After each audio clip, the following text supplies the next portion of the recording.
आप सभी लोगों को मेरा नमस्कार। मैं doctor Deepak Sharma, Delhi homeopathic medical association का जनरल सेक्रेटरी।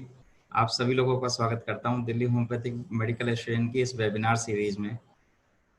आज हमारा 39वां वेबिनार है और अब हम लोगों ने लॉकडाउन के बाद जब अनलॉक का प्रोसेस शुरू हुआ तो हमने प्लान किया कि अब वीकली वेबिनार करेंगे जो डीएचएमए मेंबर्स के लिए होंगे और मंथ में एक बार सीएमई के रूप में हम लोग एक वेबिनार करेंगे जो last Sunday off the month होगा 3 बजे से 5 बजे तक। वो सभी लोगों के लिए होगा।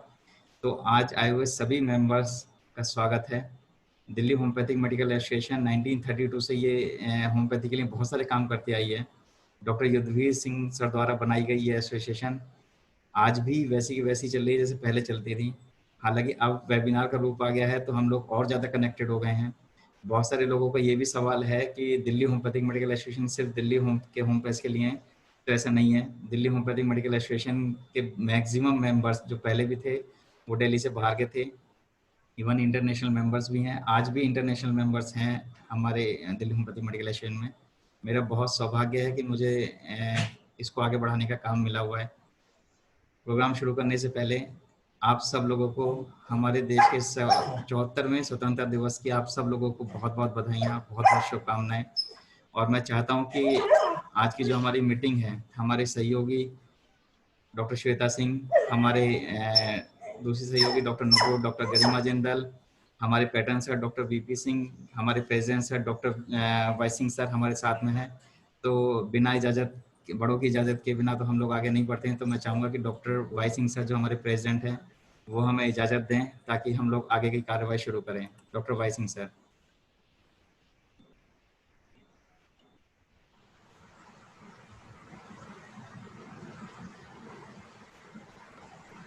डॉक्टर वाई सिंह सर, आप सुन पा रहे हैं सर? जी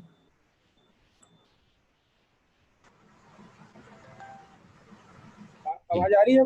हाँ जी, अब आ रही है सर। सबसे पहले तो आज भारत के 74वें स्वतंत्रता दिवस की सबको शुभकामनाएं। और आज ये 39th वेबिनार में डॉक्टर आशीष और होम्योपैथी की अपनी डीएचएमई की टीम और सारे मेंबर्स का मैं बहुत स्वागत करता हूं। और दीपक जी शुरू कराइए। ठीक है, thank you sir, thank you. अब मैं आग्रह करूंगा अपने pattern sir doctor VP Singh sir से कि वो भी हमें आगे बढ़ने के लिए फिर से प्रेरित करें। Doctor VP Singh sir, sir अपने आप को अनम्यूट कर लीजिए प्लीज।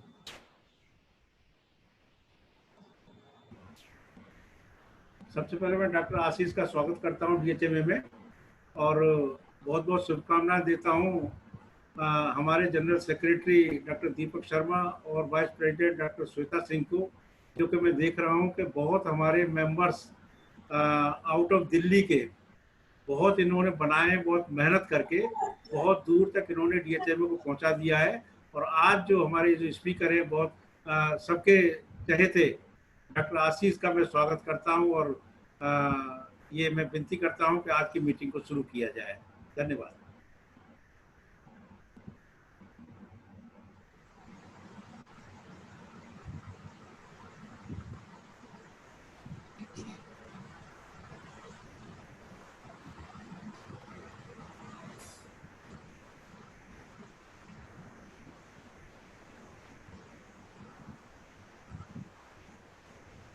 सर अनम्यूट करिए। Sorry. Thank you doctor VP Singh sir.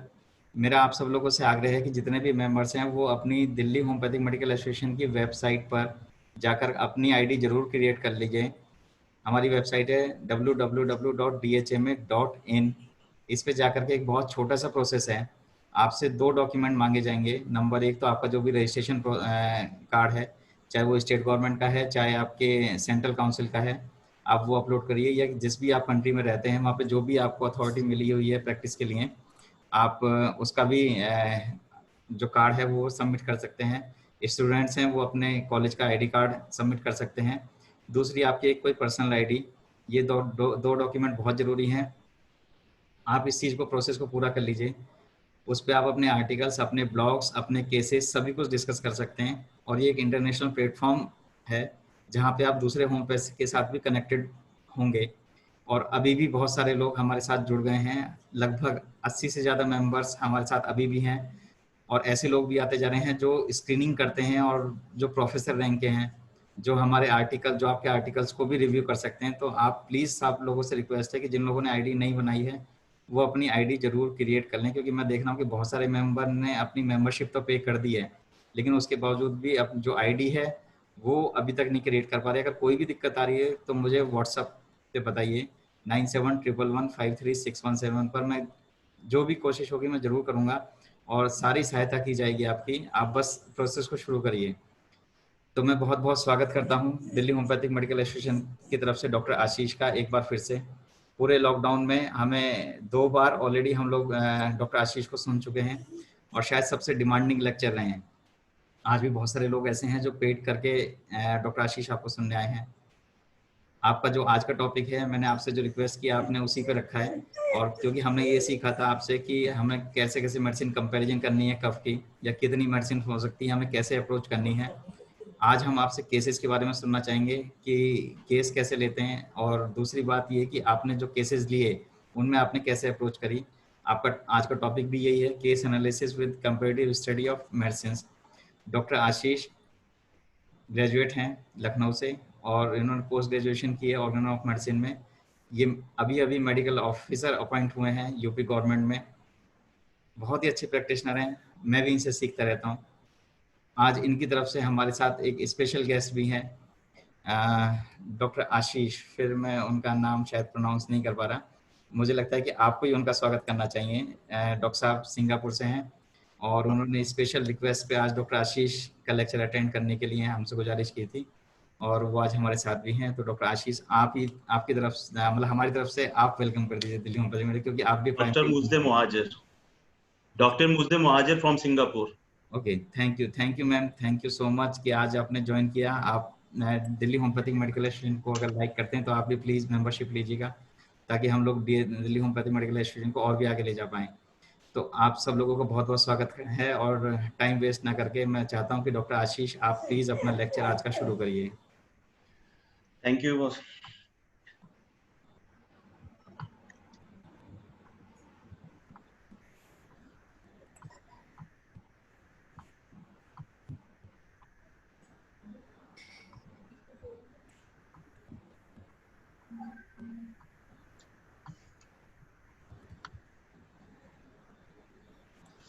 So, thank you all of you, and happy Independence Day to all the viewers and listeners.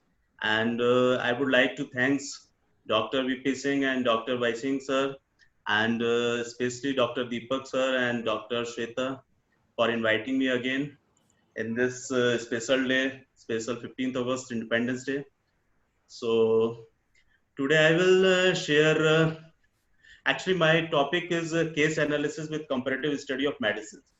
तो मैंने बेसिकली ये topic इसलिए रखा है कि ज्यादातर जब हम भी कोई केस लेते हैं, कोई भी मेडिसिन या कोई भी पेशेंट जब हम देखते हैं तो कुछ सिम्टम्स जब लेते हैं तो मेडिसिन का एक ग्रुप ऑफ पिक्चर्स आने लगता है, ग्रुप ऑफ मेडिसिन आती हैं। तो लगता है कि अब इन 3-4 मेडिसिन में हम कैसे सिलेक्ट करें कि ये वाली मेडिसिन देना चाहिए कि ये वाला देना चाहिए। तो फिर हमें कंपैरिजन थोड़ा सा करना पड़ता है और फिर अपना सेल्फ डिसीजन करके फिर हमको मेडिसिन की तरफ जाना पड़ता है। तो इसलिए हम अभी इसको केसेस वाइज डिस्कस करेंगे। यहाँ पे मैंने केसेस रखे हैं और केसेस से ही मैं मेडिसिन डिस्कस करूंगा। तो स्टार्ट करता हूँ। सबसे पहले मैंने यहाँ पर ऑर्गनॉन का डॉक्टर हैनीमैन का 6th एडिशन से एक एफरेन लिया है, 153 एफरेन में। तो मैंने सोचा कि थोड़ा पहले इस पे कुछ डिस्कस कर लें, फिर हम आगे कंटिन्यू करते हैं। तो यहाँ पे मैं देख रहा हूँ कि in this search for a homeopathic specific remedy, that is to say in this comparison of the collective symptoms of the natural disease with the list of symptoms of known medicines, in order to find among these an artificial morphic agent corresponding by similarity to the disease to be cured, the more striking, singular, uncommon and peculiar characteristic signs and symptoms of the case of disease are chiefly and most solely to be kept in view. तो मैंने इसको blue colour से भी इसको ये highlight किया है। तो बेसिकली यहाँ पर ये जो बात बताई गई है कि जब हम जो सिम्टम्स जब लेते हैं, जब हमारे पास कोई पेशेंट आता है, कोई भी डिजीज सिम्टम्स लेके आता है, तो हम सिम्टम्स, जो डिजीज सिम्टम्स है, साइन और सिम्टम्स को कलेक्ट करते हैं। तो एक तरफ डिजीज की डायग्नोसिस बना रहे होते हैं, दूसरी तरफ हम अपनी मेडिसिन को भी ढूंढ रहे होते हैं कि ये हमारे पास एक ग्रुप ऑफ मेडिसिन है, तो ये कौन सा मेडिसिन हो सकता है। Could be phosphorus, could be नाइट्रोम्यू, सल्फर या ब्रायनिया या जैल्सीनियम, क्या हो सकता है। तो हम दोनों साइड पैरेलली चल रहे होते हैं कि ये पेशेंट कोई एक्यूट केस है या कोई क्रोनिक केस है, तो हम उसी हिसाब से दोनों चीजें हमको पैरेलली लेके चलना पड़ता है। तो in order to find among these an artificial modification, means हमारा जो मटेरिया मेडिका है corresponding by similarity to the disease to be cured, जिस डिजीज को हमें ठीक करना है, तो हमको बेसिकली चाहिए क्या होता है, the more striking, singular, uncommon and peculiar characteristic science and symptoms. यहाँ पे साइंस एंड सिम्टम्स की बात की गई है, ना कि सिंगल साइन और सिंगल सिम्टम की बात की है। तो ग्रुप ऑफ साइंस और ग्रुप ऑफ सिम्टम्स, तो हमको वो ढूंढने होते हैं that should be striking, singular और अनकॉमन। मींस कि वो 4 सिम्टम्स ऐसे होने चाहिए या 5 सिम्टम्स ऐसे होने चाहिए या 5 साइंस ऐसे होने चाहिए कि उस मेडिसिन को पूरा इंडिकेट करें कि दिस इज द ब्राइनिया। अगर हम ये बेसिकली छोटा सा देखें कि एग्रावेशन फ्रॉम मोशन है, एग्रावेशन फ्रॉम वार्मथ से है, हीट से है, thirst increase for large quantity of water है, देन तुरंत हमारे दिमाग में आता है that is the Bryonia. But अगर हम खाली thirst increase for large quantity of water सोचेंगे तो ब्राइनिया नहीं हम फाइनलाइज कर सकते। तो उसके साथ हमें 3-4 सिम्टम चाहिए, then we decide that it is the Bryonia. या डलनेस है, डिजीनेस है, ड्राउजीनेस है, थर्स्टलेसनेस कंडीशन है, तुरंत मेडिसिन आ जाता है जैल्सीमियम। लेकिन अगर हम खाली डलनेस बोलेंगे कि डलनेस पे जैल्सीमियम हम फाइनल कर दें, नहीं। तो हमें वो ग्रुप ऑफ सिम्टम्स चाहिए होते हैं जो उस मेडिसिन की तरफ पूरा कंप्लीटली हमको लेके जाते हैं। That should be striking, singular, uncommon, peculiar of that medicine. तो उसके अलावा फिर हमें बाकी जो कॉमन सिम्टम्स हैं उनकी फिर जरूरत नहीं पड़ती, क्योंकि पेशेंट तो सब कुछ बताता चला जाता है, डॉक्टर साहब सर में दर्द हो रहा है, हाथ में दर्द हो रहा है, सुन्न लग रहा है और पेट में कुछ गुड़गुड़ महसूस हो रहा है। तो वो बेसिकली कॉमन सिम्टम्स बता रहा होता है, लेकिन हम उन कॉमन सिम्टम्स में हमको कुछ पिक्यूलियर सिम्टम्स ऑब्जर्व करने पड़ते हैं, तो जो उस मेडिसिन की तरफ लेके जाते हैं। So for it is more particularly these that very similar ones in the list of symptoms of the selected medicine must correspond to in order to constitute it the most suitable for effecting the cure.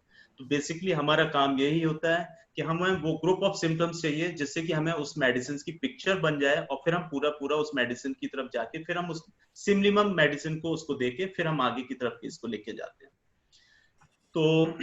तो basically ये एफरिज में यही बताया गया कि हमें किस group of symptoms पे मेनली ध्यान देना चाहिए। आगे मैं चलता हूं। तो आज का जो मेरा ये इसमें प्रेजेंटेशन है, इसमें मैं जो मेडिसिन बेसिकली केसेस के साथ में जो डिस्कस करूंगा, तो ये ग्रुप ऑफ मेडिसिन हैं clematis, medorrhinum, calcarea sulph, lycopodium, thuja, chimaphila, hepar sulph, argentum, sulphur iod, rhus tox and मैग्न्यूर। तो इसमें बेसिकली मैंने इनसे रिलेटेड केसेस डाले हैं, तो इन्हीं मेडिसिन को डिस्कस करूंगा और केसेस के साथ में। केसेस मेरे हैं, फर्स्ट यूरेथ्रा स्ट्रक्चर का केस है, second acne, third hypothyroidism, fourth bursitis of shoulder and acute transient hepatocellular injury in cholelithiasis and cholecystitis. तो these are the 5 cases which I will present here.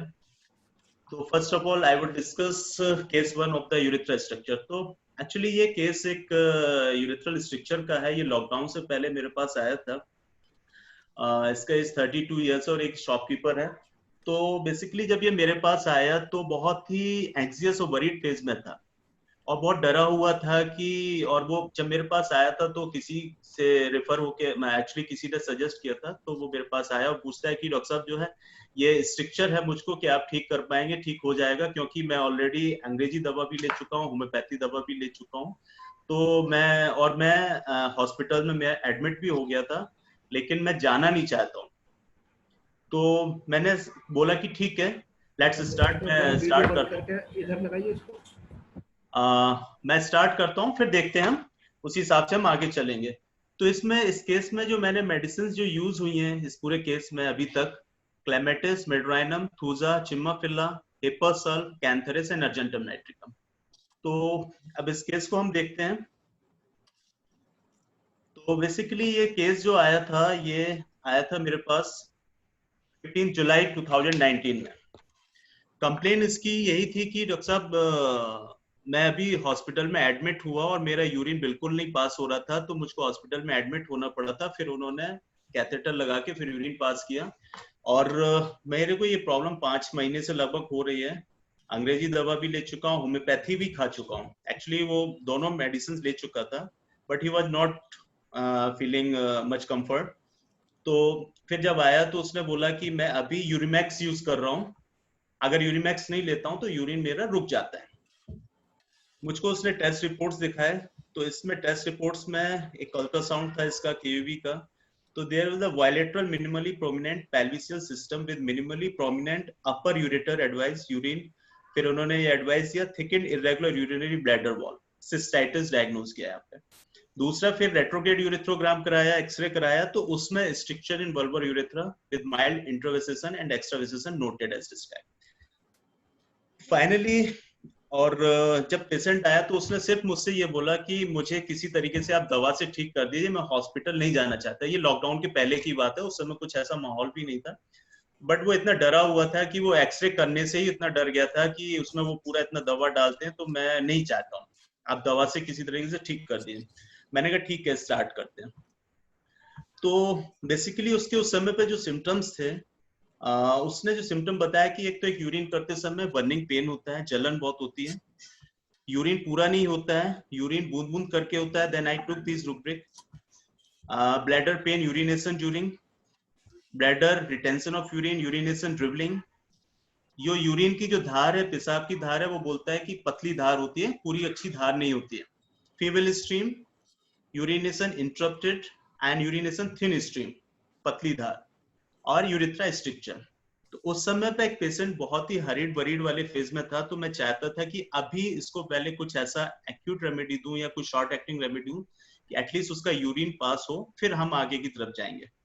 तो मैंने ये जब case रिपर्टराइज किया या case जब प्रेजेंट किया, तो उसने इसमें मेडिसिन जो बेसिकली दिखाई दे रही थी, क्लेमेटिस दिखाई दे रही थी, क्योंकि क्लेमेटिस एक ऐसी मेडिसिन है जो मेनली यूरेथ्रल स्ट्रिक्चर की मेडिसिन है, सिस्टाइटिस की है, और उसमें पेशेंट को यूरिन करने में बहुत दिक्कत होती है, यूरिन का फ्लो बहुत वीक होता है और बर्निंग काफी फील होती है। तो I go with the clematis 30। Clematis 30 दिया मैंने, वाटर डोज 100 ml में, सुबह शाम एक एक चम्मच, 1 हफ्ते का, और उसके साथ सेक्लिक दिया उसको। 1 हफ्ते बाद पेशेंट आया, तो उसने बोला, ये मैंने एक्चुअली रिपर्टराइजेशन में ही केस डाल दिया, मेरी थोड़ी सी आदत है कि केस मैं सीधे रिपर्टरी में डालता हूँ, तो मैं वैसे ही बताता हूँ कि जब वो आया तो उसने बोला कि पेशाब मेरा थोड़ा सा ठीक है, लेकिन अभी उतना सेटिस्फाइड नहीं हूँ जिस हिसाब से होना चाहिए। तो अब मुझे लगा कि अब थोड़ा सा उस नॉर्मल फेज में आया है कि अब मैं कुछ आगे की तरफ जा सकता हूँ। तो मैंने उसका केस फिर थोड़ा सा कंप्लीटली लिया विद द जनरल्स। तो पहले मैंने उसके पर्टिकुलर्स लिए प्रेजेंटिंग कंप्लेंट्स के, तो bladder urination interrupted, urethral strictures, urine order offensive, urine में बदबू बता रहा था। फिर तो ये तो पर्टिकुलर वाला पार्ट हो गया। Then I go with the generals. मैंने पूछा खाने में क्या पसंद है, उसने बोला चटपटा तीखा ज्यादा पसंद है, नॉन वेज पसंद है, अंडा पसंद है। एक्चुअली जो डिजायर जब होती है, तो जब मैंने उससे पूछा कि नॉन वेज हो वेज हो, तो उसने बोला कि यार डॉक्टर साहब नॉन वेज मैं बहुत खाता हूँ। तो जब भी जो पर्टिकुलरली किसी की डिजायर होती है ना, तो फेस पे स्माइल आ जाता है, जस्ट लाइक है कि अभी डॉक्टर साहब देने ही जा रहे हैं। तो जब उसने बोला कि चटपटा पसंद है और मैंने नॉन वेज पूछा, तो उसने बोला कि मीट तो हमें बहुत अच्छा लगता है। तो नॉन वेजिटेरियन काफी था, एग पसंद था उसको, हॉट पेशेंट था, हीट सेंसेशन ऑफ, चेहरे पे पसीना। अब यहाँ पे एक्चुअली मेरा रिपर्टराइजेशन भी आप देख रहे होंगे कि पेशेंट जैसे से बता रहा जा रहा था, तो सिम्टम्स ही उसी हिसाब से आ रहे थे। पेशेंट ने बोला स्पाइसेस है, मीट है, एग है, तो एग से मैं फिर थोड़ा कैलकेरिया सल्फ की तरफ जाने लगा। तो पर्सपायरेशन भी मैंने क्लियर किया उससे, तो पर्सपायरेशन फेस पे उसने बोला कि हाँ फेस पे काफी होता है। सोने का स्लीप पोजीशन पूछा, तो that was on the abdomen, पेट के वल्स होता है। खाने, अब एब्डोमेन पे जब आया, तो यहाँ पे केस फिर दूसरी मेडिसिन की तरफ जाने लगा कि desire for spices and sleep position on abdomen, then could be medorrhinum. तो मैंने फिर आगे डिजायर्स में उससे पूछे। बेसिकली जब हम केस ले रहे होते हैं, तो हम नहीं ये डायरेक्टली पूछ लेते कि खाने में तुमको मीठा पसंद है, नमकीन पसंद है, बनाना पसंद है, ऑरेंज पसंद है, गर्म पसंद है, ठंडा, ऐसे नहीं हम डायरेक्टली पूरा मेनू कार्ड नहीं लेके बैठते हैं। बट पेशेंट जैसे जैसे कंप्लेन बताता चला जाता है, तो हमारे मेडिसिन दिमाग में आते चले जाते हैं, तो फिर हम उस जो पार्ट रह जाता है उसको हम कंफर्म करते चले जाते हैं बीच बीच में। तो हम फ्रूट्स में पूछा मैंने उससे कि कोई फ्रूट तो नहीं पसंद, और डायरेक्टली नहीं क्वेश्चन कर मैंने पूछा कोई फ्रूट तो नहीं पसंद है, तो उसने सबसे पहले बोला कि मुझे केला बहुत पसंद है। तो I mention here banana desire. Warm and cold drink, ठंडे गर्म के लिए पूछा मैंने, क्योंकि मेडो को ठंडा आइस क्यूब्स बहुत ज्यादा पसंद होता है, तो मैंने उससे ठंडा गर्म क्लियर किया। उसने मना किया कि नहीं, ठंडा गर्म सब चलता है, कोई ऐसा स्पेसिफिक नहीं है। फिर सबसे बड़ा उसका जो रूब्रिक था, एलिमेंट्स फ्रॉम एंटीसिपेशन, वो सोच के परेशान था कि मुझे दोबारा हॉस्पिटल जाना तो नहीं पड़ेगा, ऑपरेशन तो नहीं कराना पड़ेगा, या मेरा वो कंडीशन तो दोबारा नहीं हो जाएगा कि मुझे पेशाब रुक जाएगा। तो सबसे मेन उसका फोकस यही था कि डॉक्टर साहब मुझे किसी तरीके से बस उस वाले फेज पे मत जाने दीजिए। तो बोलते समय भी उसकी स्पीड काफी बहुत तेजी से बोल रहा था, जल्दी जल्दी बोल रहा था, बिना रुके ही वो सारी चीजें बोलता चला जाता था। So I took this rubric, ailments from anticipation, hurry, haste, fear of hospital going to the, and fear of disease impending. तो इतने रूब्रिक मैंने लिए, तो लगभग इतने में मेरा एक मेडिसिन क्लियर हुआ कि हाँ मुझे किस पे जाना चाहिए। क्लीमेटिस से तो मैंने एक केस को अपने नॉर्मल में लेके आया। तो यहाँ पे मुझे 3 मेडिसिन बेसिकली दिखाई दे रहे थे, मेडोराइनम, कैलकेरिया सल्फ और अर्जेंटम नाइट्रिकम। मेडोराइनम में यूजली अगर हम देखें तो chilly and hot both side होता है, desire sweet salt ice cubes होते हैं। बनाना ऑरेंज की बेसिक फ्रूट्स में इसकी डिजायर होती है, तो that is the our confirmatory symptoms to go with the medorrhinum. हम कंफर्म करते हैं कि is it medorrhinum, then ask medo banana और orange. Sleep on abdomen, patient usually Medorrhinum का एक्साइटेड और लेजीनेस वाले फेज में होता है कि अगर वो कभी कभी एक्साइटेड मोड में आ गया तो वो सारे काम करने की कोशिश करेगा कि मैं ये भी कर लूंगा वो भी कर लूंगा, लेकिन जब वो काम बहुत ज्यादा देख लेता तो एकदम डलनेस वाले मोड में आ जाता है। तो ये वाला सिम्टम तो इसमें नहीं था खैर, लेकिन ये मेडो के लिए मैंने डाला। और मेडो में एक सबसे बड़ा है कि पोस्टपोनिंग और ब्रेगर्ड वाला ये भी फेज होता है कि हमेशा काम तो ले लेगा कि मैं ये भी कर लूंगा ये भी कर लूंगा, लेकिन जब देखता है तो फिर वो आलसी हो जाता है, फिर टालने वाली आदत होती है कि हाँ कल कर लेंगे परसों। एक ब्रेगर्ड भी होता है बूस्टर्स वाला कि पेशेंट ये दिखावा बहुत इसको पसंद होता है, हर चीज बड़ी होनी चाहिए, ब्रांड वाली होनी चाहिए, तो मतलब शो ही ये पेशेंट मेडो वाले थोड़े से होते हैं, अपने आप को थोड़ा सा दिखाने की कोशिश करते हैं। तो बेसिकली यहाँ पे जो मुझे दिखाई दे रहा था, पेशेंट डिजायर स्पाइसेस था, और चिली हॉट तो हॉट में था, स्लीप ऑन एब्डोमेन था, और बनाना डिजायर था। तो ये मेन इसके मेडो के कंटेंट दिखाई दे रहे थे। कैलकेरिया सल्फ में अगर हम देखें तो हॉट था, डिजायर स्वीट बट इसमें नहीं था, लेकिन डिजायर फॉर एग था, फैट था, पर्सपायरेशन इन द फेस और head, burning palm and soles होता है, लेकिन ये इसने कंफर्म नहीं किया था, बट एंटीसिपेटरी एलिमेंट्स इसमें भी थी, फ्राइटफुल वाली कंडीशन इसमें भी थी। अर्जेंटम नाइट्रिकम हॉट होता है, एंटीसिपेशन बहुत ज्यादा मार्क्ड होता है अर्जेंटम नाइट्रिकम। अगर हम कहें तो विदाउट एंटीसिपेशन और नर्वसनेस अर्जेंटम नाइट्रिकम स्टार्ट ही नहीं होता है। तो अर्जेंटम नाइट्रिकम अगर कोई कॉन्स्टिट्यूशनल जाएगा भी तो ये एंटीसिपेशन और नर्वसनेस तो बहुत ही ज्यादा मार्क्ड सिम्टम है। तो ये अर्जेंटम नाइट्रिकम का काफी यहाँ दिख रहा था। पेशेंट हरीड, फेयरफुल, तो बट इसमें मैंने क्राउड वाला भी पूछा भी तो उसे वो उसने क्लियर नहीं किया, तो फिर मैंने छोड़ दिया उसको। बट ये अर्जेंटम में ये भी एक कंफर्मेटरी सिम्टम होता है, डिजायर स्वीट सॉल्ट और कोल्ड ड्रिंक के डिजायर्स होते हैं। तो ये मैंने रूब्रिक रिपर्टराइज किए। तो अगर हम देखेंगे रिपर्टराइजेशन में तो देखिए यहाँ पे sulphur Calcarea means Calcarea sulph यहाँ पे दिखाई दे रहा है, मेडो भी दिखाई दे रहा था, अर्जेंटम नाइट्रिकम भी आ रहा था, फिर आगे आगे लाइकोपोडियम, फिर ये मेडिसिन आ रहे थे। तो बेसिकली जो मेडिसिन हैं 4-5 वो हमारे स्टार्टिंग में ही दिखाई देने लगते हैं। फिर on the basis of the symptoms अब लास्ट पार्ट किसका होता है, फिजिशियन का। वो एनालाइज करता है कि मुझे मेडो के साथ जाना है, कैलकेरिया सल्फ के साथ जाना है, क्योंकि कंप्यूटर पेशेंट्स को नहीं देख रहा है, कंप्यूटर इज द रिपर्टरी और टूल है, वो सिर्फ हेल्प करता है। पेशेंट हम देख रहे हैं कि ये कैलकेरिया सल्फ वाला ज्यादा दिखाई दे रहा है, मेडो वाला ज्यादा। तो then I decided to go with the medo. तो यहाँ पे केस एनालिसिस बेसिकली यहाँ मेडिसिन जो दिख रहे थे, argentum nitricum, calcarea sulph, medo, nitric acid मैंने यहाँ इसलिए मेंशन किया क्योंकि नाइट्रिक एसिड में ऑफेंसिवनेस ऑफ यूरिन बहुत मार्क्ड है, क्योंकि जैसे ही पेशेंट ने बोला बदबू बहुत आता है तो नाइट्रिक एसिड और बेंजिक एसिड तुरंत दिमाग में आता है, तो it could be nitric acid. तो मैंने देखा कि पेशेंट चिली नहीं है, नाइट्रिक एसिड के लिए चिली होना जरूरी है, डिजायर सॉल्ट स्पाइसेस तो ठीक था, और क्या कहते हैं कि इसका स्लीप पोजीशन ऑन एब्डोमेन और बनाना जब ये बताता चला गया तो नाइट्रिक एसिड फिर हटता चला गया वहां से दिमाग से। तो फिर मैंने बेसिकली अर्जेंटम, कैलकेरिया सल्फ और मेडो में से मेडो की तरफ मैंने फाइनलाइज किया कि मैं मेडो से स्टार्ट करता हूं। तो मेडो 1M में 3 डोजेस दिया and सैक्लेक।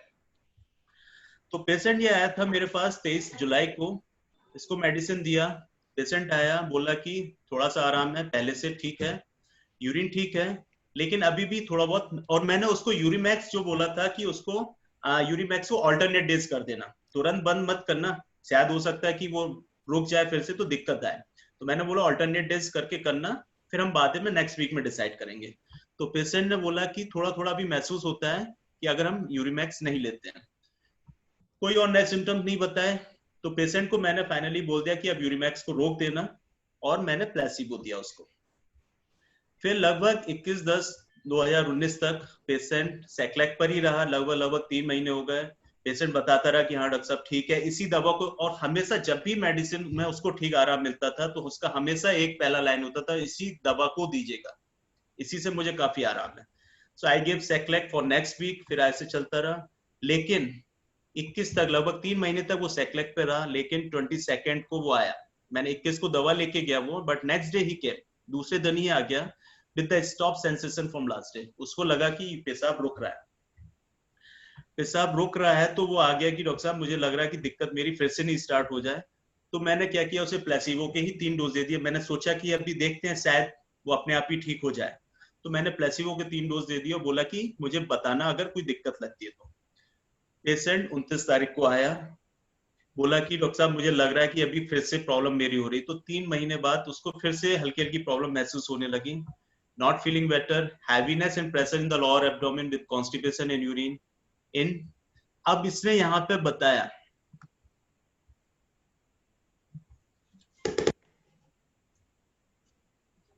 Heaviness and pressure in the lower abdomen with constipation and urine. एक मिनट,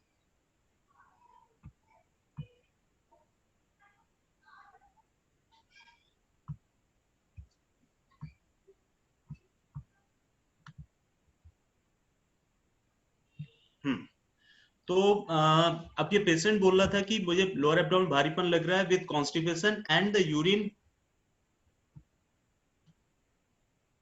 इन 2 स्ट्रीम्स। अब 2 स्ट्रीम उसने, पेशेंट ने बोला कि पेशाब में करता हूं तो वो, मतलब पेशेंट अपनी लैंग्वेज बोलता है कि डॉक्टर साहब पेशाब इधर उधर चला जाता है मेरा। तो मैंने उससे बोला इधर उधर मतलब, कहता है कि कभी 2 धार 3 धार ऐसे दिखाई देता है। तो मैंने उसकी बात को पकड़ा, urine in the 2 stream, anxiety was there, वो तो था ही उसके अंदर। मैं सबसे सीधे रूब्रिक में गया, ब्लैडर यूरिनेशन फोक्ड स्ट्रीम। तो जहां उसने बोला कि 2-3 धार में जा रहा है, मैंने सबसे पहले इस रूब्रिक में गया, मैंने उस मेडिसिन, उस रूब्रिक को उठाया, then go with all the symptoms. फिर उसके सारे सिम्टम्स पे फिर मैंने कंफर्मेशन रीकेस्टिकिंग किया। पेशेंट वही बोला कि स्वीट भी पसंद है, सॉल्ट भी पसंद है। फिर उस रूब्रिक में थूजा भी मेंशन है ऑलरेडी, ठीक है। तो मैंने फिर केस लेते लेते उससे बोला कि क्या तुमको कच्चा प्याज पसंद है? बोला हाँ कच्चा प्याज तो हम बिना कच्चे प्याज के खाना नहीं खाते। Then I took that rubric also, onion desire. Patient ने यहाँ बोला कि डॉक्टर साहब मुझे आजकल ठंड लग रही है। अब यहाँ पे देखिए, पहले पेशेंट हॉट साइड में था, लेकिन यहाँ पे बोला कि मुझे ठंड लगती है, जबकि ये 19-29-10 का वाला पार्ट था। तो उससे बोला कि जो मुझे दूसरों के कंपैरिजन में ठंड ज्यादा महसूस हो रही है, तो मैंने उसको भी ले लिया। फिर मैंने गरम ठंडा पूछा, गरम ठंडा इसलिए पूछा क्योंकि थूजा के लिए मेनली जो सिम्टम है कि डिजायर फॉर सॉल्ट, और उसके साथ में डिजायर फॉर टी, टी की डिजायर बहुत ज्यादा इसको मार्क होती थूजा की। लेकिन उसने बोला कि नहीं कोई खास नहीं है। स्लीप ऑन एब्डोमेन मैंने पूछा तो वो था, स्लीप ऑन एब्डोमेन था। तो मैंने यहाँ पे देखा कि मेडो ऑलरेडी दे चुका हूँ, 3 महीने हो चुके हैं, अब मुझे कुछ आगे की तरफ जाना पड़ेगा। तो या तो मैं मेडिसिन की पोटेंसी चेंज करता, या पिक्चर चेंज हो रहा है तो then I go with the next remedy. तो बेसिकली जब उसने यूरिनेशन फॉग स्ट्रीम वाला था, तो मैंने डिसाइड किया कि थूजा के साथ जाते हैं, क्योंकि ये थूजा का एक मेन, यूरिन के लिए एक मेन सिम्टम है कि यूरिथ्रल स्ट्रक्चर के लिए, कि जब पेशाब 2-3 धार में जाता है। तो उसने जब कंफर्म किया urine onion desire is the main for the thuja, confirm किया, तो I go with the thuja.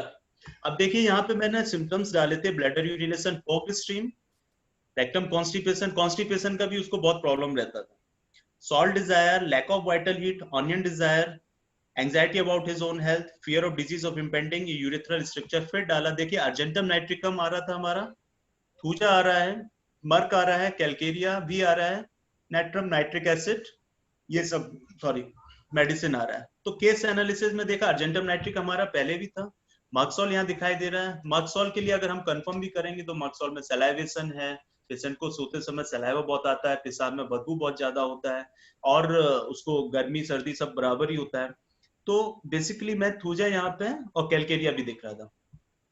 Thuja फिर मैंने बेसिकली यहाँ पे देखा कि थूजा नियरर है, I go with the thuja. Thuja देने के बाद 29 अक्टूबर को दिया, उसके बाद पेशेंट फील्स बेटर, ठीक है। फॉलोअप में आया, बोला कि डॉक्टर साहब ठीक है, यही दवा दीजिए। मैंने यहाँ पे इसलिए मेंशन किया, note down this remedy and continue. वो बोलता है डॉक्टर साहब इसी दवा को लिख लीजिए, ये भूलिएगा मत, क्योंकि मैं इससे बहुत आराम मिल रहा है मुझे। तो मैंने कहा हाँ ठीक है भाई, गो विद द सेक्लेक। फिर 27/11 सेक्लेक्स। 5 दिसंबर को आया, यूरिन ठीक है, कॉन्स्टिपेशन थोड़ा है, पेन बोला उसने कि लेफ्ट किडनी रीजन में थोड़ा पेन होता है, स्पेशली जब कॉन्स्टिपेशन होता है। मैंने सेक्लेक ही दिया उसको। सेक्लेक पे गया, क्योंकि यूजली जब सिम्टम्स उतने ज्यादा सीवियर नहीं है और हमने कोई मेडिसिन दिया है कॉन्स्टिट्यूशनली या on the basis of the generals, तो हम वेट कर सकते हैं, तो वेट करना चाहिए। सेक्लेक दिया। 28 December everything was normal, at some medicine for sexual. अब देखिए यहाँ पे कंप्लेन उसका बेसिकली यूरिन से रिलेटेड था। उसने बोला डॉक्टर साहब कुछ मेडिसिन ऐड कर दीजिए फॉर द सेक्सुअल वीकनेस। तो मैंने ऐड कर दिया, उसके साथ एक प्लेसिबो का एक डोज और ऐड कर दिया। पेशेंट आगे आया 27 जनवरी को। 27 जनवरी मीन्स कि आफ्टर 2.5 मंथ लगभग वो ठीक था थूजा से। फिर अगेन दोबारा से उसकी कंप्लेन आती है, burning urination during is severe. पेशाब करते समय बहुत ज्यादा बर्निंग फील होता है। बोलता है कि पेशाब गाढ़ा गाढ़ा हो रहा है, बदबू आ रही है, पेशाब में सफेद सफेद वो भी दिख रहा है, धार धार दिख रहा है, वो बोला। तो बोला विद म्यूकस ऑफेंसिव, कॉन्स्टिपेशन है ही है। Always he said my urine trouble accompanied, हाँ हमेशा ये बोलता था कि जब भी मुझे कॉन्स्टिपेशन होता है पेशाब की दिक्कत बढ़ती है। और बोला कि पैरों में सूजन भी हो रही है। फिर मैंने उसके सारे केसेस सिम्टम्स को फिर रिपर्टराइज किया। स्ट्रिक्चर तो लिया ही लिया, urethra pain, burning urination during, offensive odour, discharge of the mucus, constipation और स्वेलिंग ऑफ द लेग।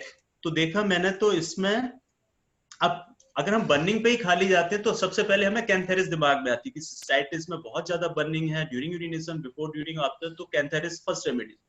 तो मैं यहाँ पे थोड़ा सा कैंथेरिस और चिम्माफिल्ला पे आके रुका कि लेट्स सी, कैंथेरिस देना चाहिए चिम्माफिल्ला, बट म्यूकस और ऑफेंसिवनेस बहुत ज्यादा थी, तो चिम्माफिल्ला भी इसका मेन इंडिकेशन है। But I gave cantharis. मैंने कहा कैंथेरिस देते हैं, अगर होगा तो कल फिर इसको बुला लेंगे या फिर देखेंगे। तो उसको कैंथेरिस दिया on the basis of the burning, क्योंकि बर्निंग बहुत ज्यादा बोल रहा था। कैंथेरिस दिया। वाटर डोज मैंने बोला कि वाटर डोज लेना 2-2 घंटे पे इसको ले लेना आज, और फिर कल से कम कर देना। लेकिन but he came on next day and said no relief. उसने बोला कि बिल्कुल आराम नहीं है। फिर से उसकी प्रॉब्लम, उसे लगा कि मुझे फिर वैसी दिक्कत नहीं हो जाए। मैंने तुरंत ही उसको चिम्माफिल्ला दे दिया वाटर में। मैंने बोला कि इसको आज लेना, 4 आवर्ली 4 डोज ले लेना, फिर नेक्स्ट डे से मॉर्निंग इवनिंग 2 टाइम्स लेना फॉर अ वीक। कोई प्रॉब्लम लगता है देन कम। तो उसे चिम्माफिल्ला देने के बाद वो आया नेक्स्ट वीक में, ठीक था, बेटर इन स्टूल, यूरिन में उसको कॉन्स्टिपेशन में रिलीफ मिला। उसने आते साथ बोला कि डॉक्टर साहब इस दवा से पेट बहुत अच्छा साफ हुआ। फिर मैंने देखा चिम्माफिल्ला में कि कॉन्स्टिपेशन में चिम्माफिल्ला भी एक अच्छी मेडिसिन है। स्वेलिंग ऑफ लेग, वो बोला कि सूजन तो पूरी चली गई, swelling of leg also reduce from this medicine. Chimaphila का मेनली बेसिकली अगर हम सिम्टम्स देखें तो इसका जो यूरिन होता है कालीवाई लाइक रोपी म्यूकस यूरिन होता है, ऑफेंसिवनेस काफी ज्यादा होता है, स्ट्रक्चर की एक मेन मेडिसिन है। और इसमें ऑफेंसिवनेस और म्यूकस ये मेन चिम्माफिल्ला की सिस्टाइटिस के केसेस में मेन इंडिकेशन है। बाकी चिम्माफिल्ला एक प्रोस्टेट की भी एक मेन दवा है जिसमें हमको sensation of ball like sensation and the perineum region. तो I give chimaphila, after that sac lac in 100 ml of water, BD उसको दिया, पेशेंट ठीक था। फिर आया वो लगभग 2 महीने के आसपास, फिर उसको फिर प्रॉब्लम हुआ। Again came this sensation of obstruction and difficult to pass urine, very much anxious and worried while thinking about the hospital and the x-ray, said please I don't want to go hospital। तो फिर से उसको ये सारे symptoms थे। फिर मैंने at last argentum nitricum दिया कि अब अर्जेंटम नाइट्रिकम तो उसको दे ही देता हूँ, क्योंकि हर बार अर्जेंटम नाइट्रिकम हमारा दिखाई दे रहा था। अर्जेंटम नाइट्रिकम दिया up to 10/6/2020, near about 2.5 months he was on sac lac. वो सेक्लेक पर ही चलता रहा। फिर आया 10/6 पे, 10 जून को आया, लॉकडाउन पीरियड चल ही रहा था।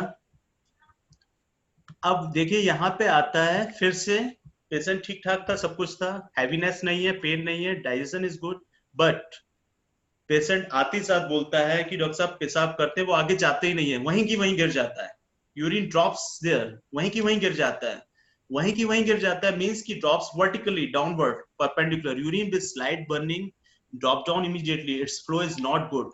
बोलता है कि डॉक्टर साहब आगे धार जाती ही नहीं है, he has to wait for urine and sensation as if urine not passed completely। तो बस मैंने उसका ये सिम्टम पकड़ा, जैसे उसने फोक्ड स्ट्रीम, पहले उसने बोला इधर उधर जाता है, फोक्ड स्ट्रीम पकड़ा, इधर उसने बोला कि वहीं गिर जाता है, ऐसे ही इसका वर्डिंग था। मैंने वहीं से पकड़ा उसको कि परपेंडिकुलर है, तो सीधे सीधे मेरे दिमाग में हिप्पासल्फ आ गया था, लेकिन फिर भी मैंने रिपर्टाइजेशन किया, dribbling, urine bladder urination dribbling, perpendicular urine drops out, bladder urination feeble stream, bladder urination incomplete, urethral stricture, bladder urination retarded, must wait for urine to start। हिप्पल सेकंड नंबर पे alumina clematis, petroleum silicea, thuja. देखिए thuja फिर से आ रही है, ammonium mur apis, argentum nitricum फिर आ रही है, तो हमारा एक ग्रुप ऑफ मेडिसिन आसपास ही घूम रहा है, लेकिन हम जो जो दे चुके हैं तो बेटर है हम आगे की तरफ जाएं। तो फिर हिप्पल सल्फ मैंने इसको प्रिस्क्राइब दिया 204 times every 2 hour, then followed by sac lac. फिर नेक्स्ट डे से सेक्लेक पे चलता रहा पेशेंट, और पेशेंट उसके बाद से he said I am 80% better than before and thought he will be cured। और उसने ये बोला कि मैं डॉक्टर साहब ठीक हो जाऊंगा। लगभग 1 साल हो गया उसको, और मैंने बोला कि एक अब हम एक्सरे करा लेते हैं, अल्ट्रासाउंड करा लेते हैं। उसने बोला अभी डॉक्टर साहब अभी रुक जाइए, कोरोना की वजह से मैं नहीं चाहता हूँ, हॉस्पिटल नहीं जाता, क्योंकि वो बहुत ज्यादा एंग्जाइटी है, मुझे बीमारी से डर लगता है, मैं नहीं चाहता हूँ कि कोरोना हो जाए। इवन वो मुझको ही बोलता था कि आप क्लिनिक आते हैं तो मुझे डर लगता है कि कहीं आपको हो गया तो फिर मेरी दवा कौन देगा। तो मैंने कहा कि चिंता मत करो, ठीक है हम वेट करते हैं, जब ठीक है तो कोई दिक्कत नहीं है, we should go with the patient. Till now he is on placebo, तो इसलिए मैंने अभी नहीं कराया, पेशेंट ठीक है। तो ये मेरा फर्स्ट केस था ओवरऑल, तो ये मेडिसिन थे। सेकंड केस आता है एक्ने का। ये एक स्टूडेंट थी, पीजी की स्टूडेंट है, और 26 ईयर इसकी एज है, यंग स्टूडेंट है। इसमें जो मेडिसिन यूज की मैंने कैलकेरिया सल्फ और मेडो ही यूज किए, और मेडिसिन की जरूरत नहीं पड़ी।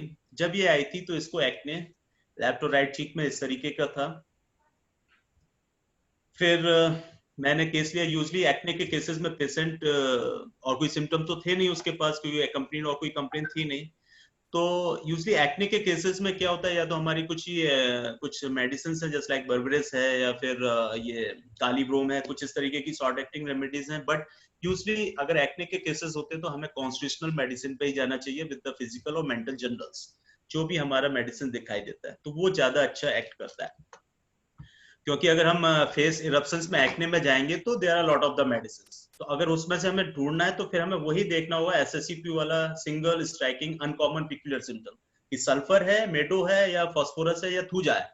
कि डिजायर सॉल्ट चिली बोल रहा है, डिजायर ऑनियन, तो it could be thuja for acne के लिए। तो यहाँ पे मैंने केस लिया, face eruptions acne menses after, उसको एक्ने ज्यादा होता था बताती थी, इचिंग भी बहुत था, पस्टुलर इरप्शंस पेनफुल बहुत बताती थी, पसीना बोलती थी मेरी ऑयली स्किन है, पसीना बहुत आता है चेहरे पे। इसके लिए वैसे वैक्सी फेस भी ले सकते हैं।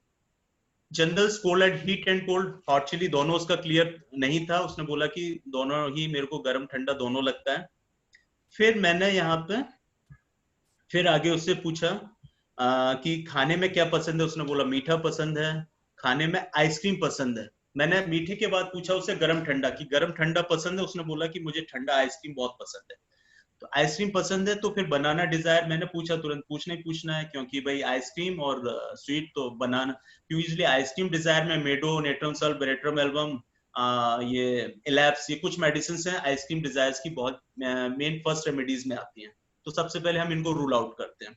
स्लीप, मैंने फिर तुरंत गया मैं कि स्लीप पोजीशन क्या है, तो देन शी सेड दैट पेट के वलीस होते हैं। तो बस यहाँ पे मेरा मेडिसिन तो कंफर्म हो गया, मेडो। मैंने तो डिसाइड कर लिया कि आई विल गिव मेडो। तो बाकी मैं फिर भी पूछा कि हाथ पैरों में जलन होती, उसने बोली हाँ मेरे हाथ पैर गर्म होते हैं। फिर मैंने, अब हाथ पैर गर्म थे, डिजायर स्वीट्स था, और फेस पर्सपायरेशन था, मैंने अंडा पूछा, अंडा पसंद है उसको। अल्कोहलिक की डिजायर थी। अब देखिए यहाँ पे यंग स्टूडेंट थी 26 ईयर की, ये मैंने पूछा नहीं, ये उसने मुझसे बाद में बोला कि सर एक चीज और मैं बताना चाहूंगी कि मैं थोड़ा बहुत अल्कोहल भी लेती हूँ बीच बीच में। तो मैं शॉक हो गया, मैंने अभी तुम्हें क्या जरूरत है, वो कहती नहीं सर ऐसे ही ले लेते हैं बस। तो फिर मैं समझ गया कि जस्ट यंगस्टर वाला एज है। तो फिर उसने, जब मैंने फिर इसको भी कंसीडर कर लिया, कंपनी एवर्जन लोगों के साथ ज्यादा पसंद नहीं है, अकेले या थोड़े कम लोगों को अच्छा लगता है। एक सिम्टम और इसके लिए यहाँ पे था, mind undertaking many things persevering in nothing. बोलती है कि मैं काम बहुत सारा ले लेती हूँ और जब करने की बारी आती तो फिर आलस आने लगता है, फिर नहीं कर पाती हूँ मैं। तो this is the rubric, undertaking many things persevering nothing. और ये मेडो का एक मेन सिम्टम है कि काम बहुत लेगा, एक्साइटेड फेज में कि मैं ये भी करूंगा वो भी करूंगा, बट एट लास्ट वो डल हो जाता है। तो मैंने सीधे सीधे मेडो से यहाँ से स्टार्ट किया। वैसे कैलकेरिया सल्फ ज्यादा इसके आसपास दिखाई दे रही थी, डिजायर्स एग थे, डिजायर स्वीट था, हॉट कोल्ड तो बराबर ही था, बट फेस पर्सपायरेशन था, एग डिजायर था। लेकिन मेडो भी थी, लाइंग ऑन एब्डोमेन था, आइसक्रीम डिजायर थी, स्वीट डिजायर थी, बनाना डिजायर था। सीपिया भी थोड़ा बहुत देख रही थी यहाँ पर, क्योंकि मेनली इसलिए कि कंपनी एवर्जन था, पेशेंट स्वीट डिजायर। सीपिया अगर हम देखें, कैलकेरिया सल्फ, लाइको, मेडो, सीपिया 7 नंबर पे यहाँ भी दिख रही थी। तो मैंने सीपिया के लिए पूछा दूध। एक्चुअली सीपिया को मिल्क एवर्जन होता है एंड इरिटेबिलिटी, एंगर बहुत ज्यादा होता है। तो आई आस्क्ड हर कि मिल्क पसंद है उसमें? हाँ दूध तो हम रोज पीते हैं, दूध मुझे पसंद है। तो दूध वहां पसंद था, मेंटली इतनी ज्यादा इरिटेबल नहीं लग रही थी, मैंने सीपिया को रूल आउट कर दिया। मेडो से स्टार्ट किया, लेकिन ये केस तो 25th 4th को, next week I follow up after month, एक महीने के बाद, क्योंकि वो 1 महीने का डोज दे दिया था उसको मैंने, क्योंकि इसमें जल्दी चेंज, एक्ने वगैरह ना जनरली हम जनरल्स पे दे रहे हैं तो जल्दी चेंज करने का कोई मतलब नहीं होता है, क्योंकि स्किन की कंप्लेंट में हमें तुरंत की तुरंत चेंजेस नहीं दिखाई देते हैं। तो 1 महीने का डोज दिया, but there was no change, same थे। बोले कि बीच बीच में नए नए भी दाने आ जाते हैं, कोई नया सिम्टम नहीं आया। तो बस मैंने फिर क्या था कि कुछ नहीं किया, मैं कैलकेरिया सल्फ पे गया, कैलकेरिया सल्फ दिया। कैलकेरिया सल्फ देने के बाद उसका फिर ये पिक्चर था आफ्टर 1 मंथ। तो इसमें थोड़ा थोड़ा चेंजेस दिखाई देने लगे, नए नए बिल्कुल भी नहीं आए। फिर प्लेसिबो विद सेक्लेक 24 जुलाई को आई, तो फिर फेस पे एक्ने लगभग खत्म हो गया। वो बोले कि सर ये मार्क्स चले जाएंगे, मैंने कहा मार्क्स धीरे धीरे जाएंगे, वो देख ग्रेजुअली अपने आप ही कम होते चले जाएंगे।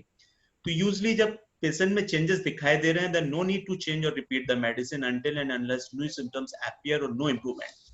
तो बेसिकली यही कॉन्सेप्ट होता है कि अगर पेशेंट जब तक आराम बोल रहा है तब तक हमें चेंज करने की जरूरत नहीं होती है, क्योंकि पेशेंट ठीक चल रहा है तो मीन्स की medicinal actions are going on. तो हम वेट करते हैं कि कोई नया सिम्टम्स आ रहा है या फिर सिम्टम्स पुराने में कोई गड़बड़ी हो रहा है, पेशेंट को फिर से प्रॉब्लम स्टार्ट हो रहा है। तो मैंने सेक्लेक ही दिया उसको, और आज की ही बात थी कि ये पेशेंट आज ही आ गई। तो ये आज आई, लेकिन ये 24 जुलाई के बाद फिर बीच में गैप करके भी आई है, बीच में नहीं लेके गई थी मेडिसिन। 15th को आज आई, मैंने आज ही इसका पिक अभी डाल दिया। Today she came, face looks good, मैंने इसके फोटोज लिए तो फेस पे भी काफी ठीक था इसका, में इरप्शंस बिल्कुल भी नहीं थे, एक्ने नहीं थे। लेकिन बेसिकली उसका कंसर्न था कि मेरा पेट बहुत गड़बड़ है, 3-4 दिन से पेट बहुत फूल रहा है, ब्लोटेडनेस ज्यादा है, गैस बहुत बन रही है, और मैं सो भी नहीं पा रही हूँ, कुछ भी खाती हूँ पेट एकदम से फूल जाता है, भूख नहीं आती। तो मैं और उससे पूरा मैंने और कुछ पूछा, और कोई प्रॉब्लम नहीं, उसने बोला और कुछ नहीं है, बाकी सब ठीक है। तो ओवरऑल देखा कि एक्ने भी ठीक चल रहा है, सब कुछ है। तो मैं फिर उसमें मैंने सोचा कि ज्यादा उसमें सिम्टम्स पे छेड़छाड़ नहीं, मेडिसिन पे छेड़छाड़ नहीं करना है।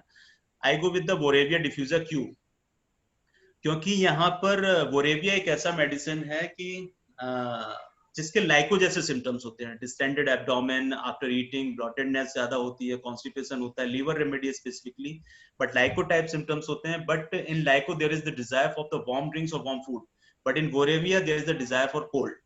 तो इसमें जो इसकी डिजायर थी, डिजायर फॉर कोल्ड की डिजायर थी, तो इसलिए मैंने सोचा बोरेविया क्यों दे देता हूँ, लेट्स सी अगर आगे कोई दिक्कत होगी फिर हम आगे सोचेंगे। तो आज मैंने बोरेविया उसको दे दिया।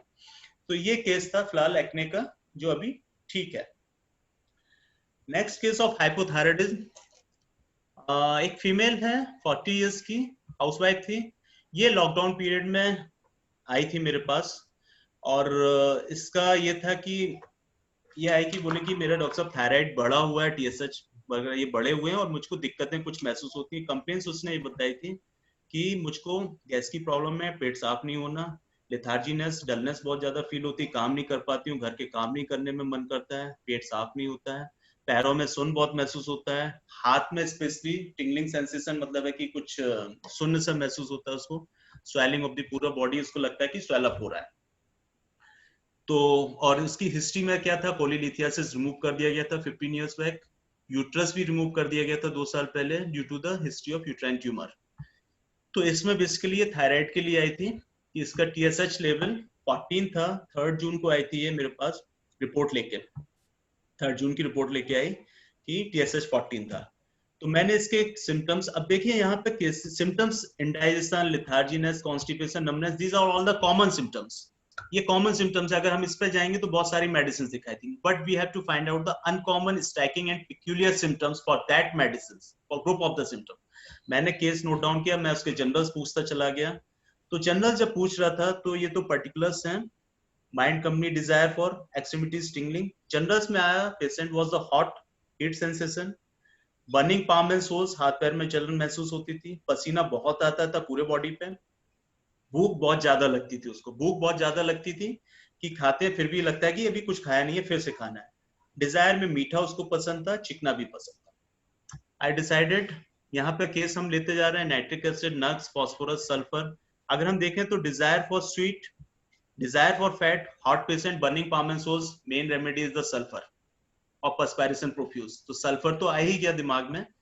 अब यहाँ पर रेवेनस एपेटाइट, अगर हम रेवेनस एपेटाइट में हॉट पेशेंट सोचे तो कौन सा मेडिसिन हो सकता है? सबसे पहला मेडिसिन होगा आयोडम, क्योंकि आयोडम ही एक ऐसा मेडिसिन है कि जिसमें बहुत ज्यादा भूख लगती है, बिना खाना खाने रह नहीं सकता है, हॉट पेशेंट होता है।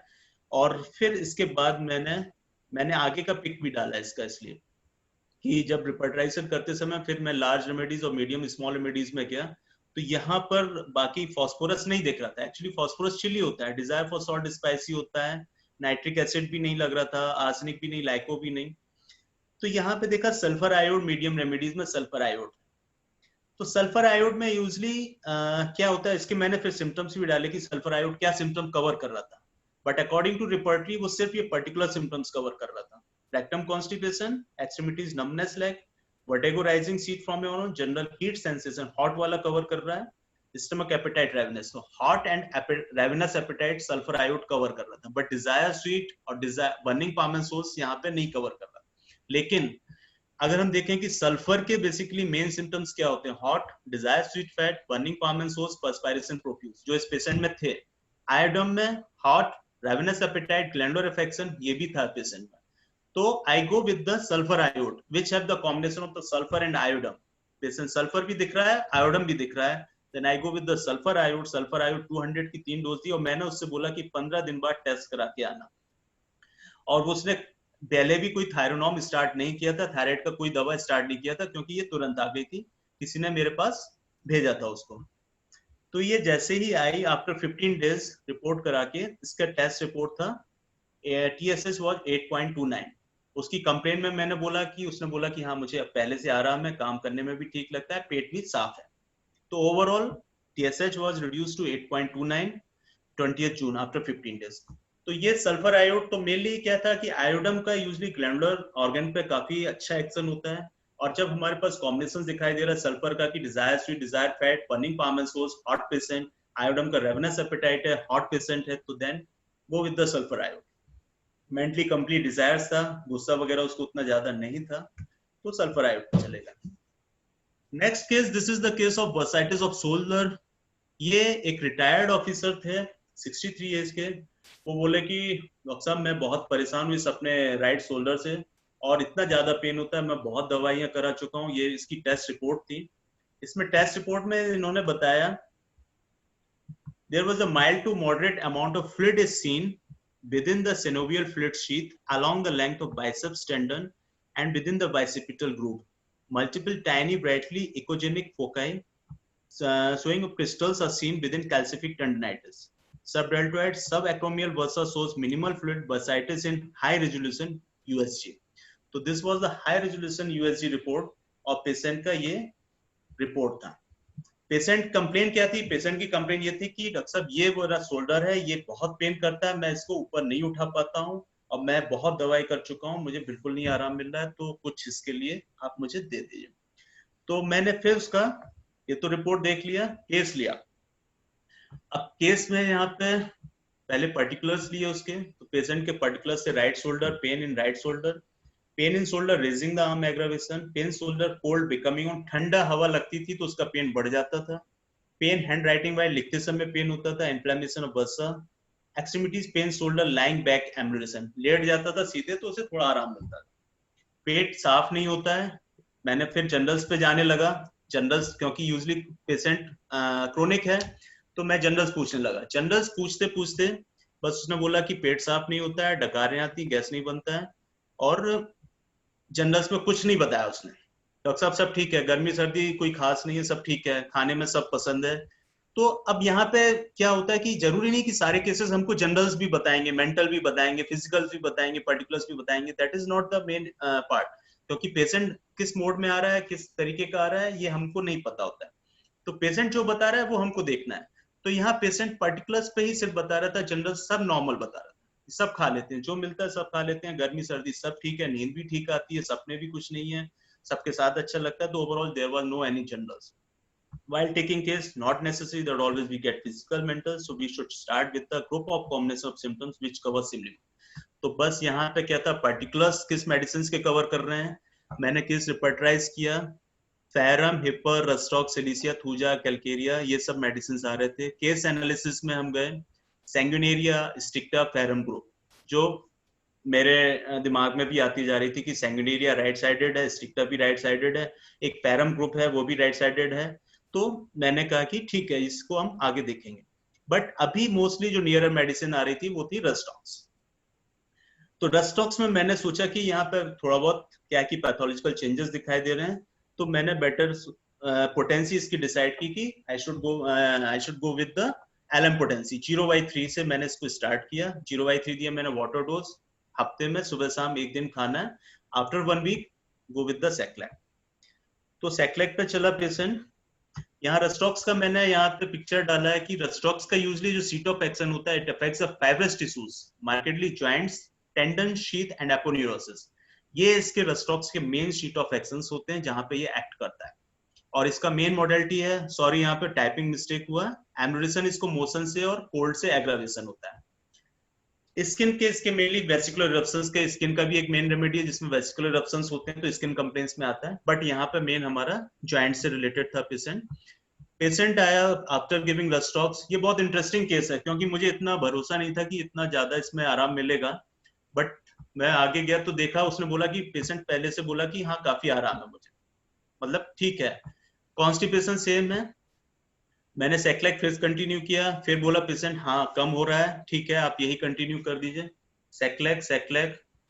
फिर 18 जून को आया सेक्लैक, ऑलमोस्ट बेटर इन शोल्डर, कह रहा था कि पेन काफी कम होता जा रहा है और पेट कॉन्स्टिपेशन था वो भी कम हुआ। मैंने कई केसेस में देखा है कि रस्टॉक्स अगर इंडिकेटेड मेडिसिन देते हैं जॉइंट्स में, खासतौर से रूमेटिज्म के या आर्थराइटिस के केसेस में, तो पेशेंट को कॉन्स्टिपेशन अगर है तो उसको स्टूल में आराम मिल जाता है। तो ये मैंने कई बार प्रैक्टिकली देखा कि रस्टॉक्स कॉन्स्टिपेशन में काफी काम करता है। तो मैंने सोचा कि खाली कॉन्स्टिपेशन में रस्टॉक्स ट्राई करके देखूं, बट जब रस्टॉक्स खाली कॉन्स्टिपेशन में सोचा पेशेंट को दे दूं तो उसमें दिया तो कोई भी पेशेंट में चेंजेस नहीं दिखाई दिए। तो rhus tox is not the for the constipation, but it is for the joints or skin complaint, but accompanied with that it covers that part. तो ऑलमोस्ट बेटर ठीक था। मैंने उसको हाँ यहाँ पे आया जब उसने बोला कि कंधे में तो ठीक है बट स्टूल लूज हो रहा है, तो कुछ भी डाइजेशन का प्रॉब्लम हो, कुछ खाने पीने में गड़बड़, उससे पूछा बट उसने बोला कि नहीं ऐसा कुछ खाया नहीं है, फिर भी थोड़ा बहुत लूज हो रहा है। मैंने उसको सेक्लेक दिया, लेकिन एसओएस में नेट्रम सल्फ 6x में दे दिया क्योंकि नेट्रम सल्फ बायोकेमिक में है और डायरिया में यूजली बायोकेमिक में अच्छा इसका एक्ट करता है क्योंकि नेट्रम सल्फ डायरिया का एक मेन मेडिसिन है। तो मैंने उसको एसओएस में दिया कि अगर जरूरत पड़े तो इसको पानी में डिसॉल्व करके इसको ले लेना। तो लेकिन पेशेंट आया 25th को, नियर अबाउट 1.5 month, पेशेंट बोलता है कि ठीक है सब कुछ, कंधे में भी आराम है, बोलता है 25% रह गया। मैंने पूछा कितना परसेंट रह गया, क्योंकि आराम से पता नहीं चलता है। मैंने पूछा कि कितना परसेंट तुमको लगता है पहले से, तो उसने बोला कि 25% लगभग लगता है कि अभी है। He feel it is stand still. हाँ अब यहाँ पे आता है कि 25% पे, और बोलता है कि वो केस वहीं पे आके रुक गया। उसने बोला कि डॉक्टर साहब अब मुझे, क्योंकि मैं उससे शुरुआत से सेक्लैक पे रख रहा था तो उसे लग रहा था कि अब ठीक हो रहा है, लेकिन पिछले 1-2 हफ्ते से उसे फील हो रहा था कि इंप्रूवमेंट नहीं आ रहा है। तो उसको लगा कि डॉक्टर साहब इस हफ्ते उसने थोड़ा फोर्सफुली बोला कि डॉक्टर साहब लग रहा है कि ये मुझे आराम नहीं मिल रहा है, वहीं की वहीं रुक गया। डाइजेशन ठीक था तो इम्प्रूवमेंट उसका रुका, तो मैंने सिम्टम फिर से केस लिया, कोई नया सिम्टम नहीं मिला, फिर मैंने उसकी पोटेंसी आगे बढ़ा दी, 0/6 दे दिया। 0/6 देने के बाद फिर पेशेंट ने बोला कि इम्प्रूवमेंट है, आराम है, कंटिन्यू द सेम मेडिसिन, 50% है, बेटर बेटर। अब पेशेंट 30 जुलाई तक ठीक चल रहा है। अभी 8 अगस्त को आया, mild pain in finger joints बोल रहा था कि फिंगर में पेन महसूस होता है थोड़ा बहुत, कंधे में बोला ठीक है कोई दिक्कत नहीं है, नाउ ही कैन अपना कंधा भी पीछे की तरफ ले जाने में और ऊपर उठाने में भी उसको कोई दिक्कत नहीं होती है, पहले से काफी मूवमेंट उसके अच्छे हो गए। तो पेशेंट काफी हद तक ठीक है। और अभी क्योंकि जब तक वो बोलेगा नहीं कि मैं पूरा ठीक हो गया तब भी मैं जब तक टेस्ट करा पाऊंगा, तो ओवरऑल ये भी कंटिन्यू चल रहा है, but he is feeling better. Next case, last case, ये भी बहुत इंटरेस्टिंग केस है। ये लॉकडाउन में ही स्पेशली आया था, लॉकडाउन कंडीशनल थी वहां पर, क्योंकि ये केस ऐसा है, this is the case of acute transient hepatocellular injury और कोलिलिथियासिस एंड कोलिसिस्टाइटिस। तो बेसिकली यहाँ पे उसको कोलिलिथियासिस था जिसकी वजह से लीवर पे अफेक्शन आ रहा था और उसको गॉलब्लैडर पेन हो रहा था। तो अब ये पेशेंट का जो रिपोर्ट है अगर हम देखें, रिपोर्ट इसका था ये 28 फरवरी की, 28 फरवरी की जो रिपोर्ट थी इसकी, GGT 218, SGOT 168.8, SGPT 318.9, alkaline phosphatase 151.8, USG कराया था 2 मार्च को, GV calculi 3 to 4 mm, CVD normal, no calculi and mild splenomegaly with bulky uterus। तो ये इसके रिपोर्ट से बिफोर द लॉकडाउन। अब पेशेंट मेरे पास आता है ये 25 जुलाई को, मीन्स कि जो टेस्ट रिपोर्ट्स थे ये 28 फरवरी और 2 मार्च के थे, लेकिन ये 5 जुलाई को आता है। और वो इसलिए आता है क्योंकि हॉस्पिटल सारे बंद हो चुके थे, प्राइवेट पेशेंट्स को नहीं ले रहे थे, जनरल कंडीशंस के लिए नहीं ले रहे थे, तो वो ऑपरेशन नहीं करा सकता। तो अब वो मेरे पास आता है रिपोर्ट लेके कि इसके लिए कोई दवा दे दीजिए क्योंकि बहुत कस के पेन हो रहा है। यूजली जो गॉलब्लैडर कैल्कुलाई के पेशेंट होते हैं मैं सजेस्ट नहीं करता हूँ, मैं उनको रेफर करता हूँ गैस्ट्रो सर्जन की तरफ कि भाई गॉलब्लैडर रिमूव कर दो, क्योंकि अगर वो स्टोन निकला भी तो वो पैंक्रियाटिक डक्ट को ब्लॉक करेगा, तो it could be obstructive jaundice और वो बहुत रिस्की हो सकता है। तो रीनल कैल्कुलाई तो ठीक है वो निकल सकता है तो उसको तो मैं लेता हूँ, बट गैस्ट्रिक गॉलब्लैडर कैल्कुलाई को यूजली रेफर करता हूँ कि भाई ऑपरेट करा लो। बट उस समय कंडीशनल थी तो उसने बोला कि अभी पेन के लिए कुछ दे दीजिए, पेन बहुत ज्यादा हो रहा है। तो अब पेशेंट की तो ये रिपोर्ट्स थे सारे, हाँ, तो ये इसलिए मैंने यहाँ मेंशन किया था कि पेशेंट ये सारी चीजें बता रहा था कि तो मेरा मेन कंसर्न था कि पेशेंट का जो लीवर पार्ट डैमेज हो रहा है, स्प्लेनोमेगाली है और कोलिसिस्टाइटिस है, इसको कवर करना है। तो मैंने उसके सिम्टम्स लिए। तो पेशेंट को जो पेन हो रहा था, एक्चुअली पेशेंट का हस्बैंड आया था, वाइफ नहीं आई थी क्योंकि लॉकडाउन था, हस्बैंड आया था तो उसी ने सिम्टम फोन से बात कराई थी मेरी। बहुत उसको पेन हो रहा था, पेन इन द लीवर, एक तो कोलेकोलेस्टोन ये रूब्रिक लिया मैंने। पेन पेशेंट बता रही थी कि उसको राइट साइड में पेन होता है, लेकिन वो ना राइट साइड लेट पाती है ना लेफ्ट साइड लेट पाती है। राइट साइड लेटने की कोशिश करती तो पेन उसको बढ़ जाता है, लेफ्ट साइड लेटने की कोशिश करती तो पेन बढ़ जाता उसका। So I took this rubric: abdomen, liver region of liver complaints, abdomen pain, hypochondrium right lying, painful side on aggravation, hypochondrium lying left side on pain, hypogastrium। अच्छा वो नीचे भी हैवीनेस थोड़ा सा बताती थी कि महसूस होता है, पेन महसूस होता है, तो pen हाइपोगस्ट्रियम। abdomen spleen complaint of rectum constipation, stomach irritations, female enlarged uterus, general food and drink, sweet desire। अब यहाँ पे पेशेंट्स के सिम्टम ले रहे थे तो मैग्म्यूर, लाइको, नेट्रम नक्स, आर्सेनिक, बैल, ब्राइनिया, चिलिडोनियम, चाइना, क्योंकि अब लीवर रेमेडीज हैं वो भी आ रही थी, चैलिडोनियम है, चाइना है, लाइको है, मैग्म्यूर है, सारी मेडिसिन आ रही थी। तो अगर केस एनालिसिस में हम देखें मैग्म्यूर, लाइको, चैलिडोनियम, चाइना, नेट्रम सल्फ, कार्डोस्म्यूर भी लग रहा था कि कार्डोस्म्यूर भी दे सकते हैं, मर्क्सोल। तो as the patient was a female, अच्छा फीमेल पेशेंट थी। अब मैंने यहाँ पे डिसाइड किया कि patient is a female, liver complain है, गॉल स्टोन है और यूट्रस भी उसका एनलार्ज है।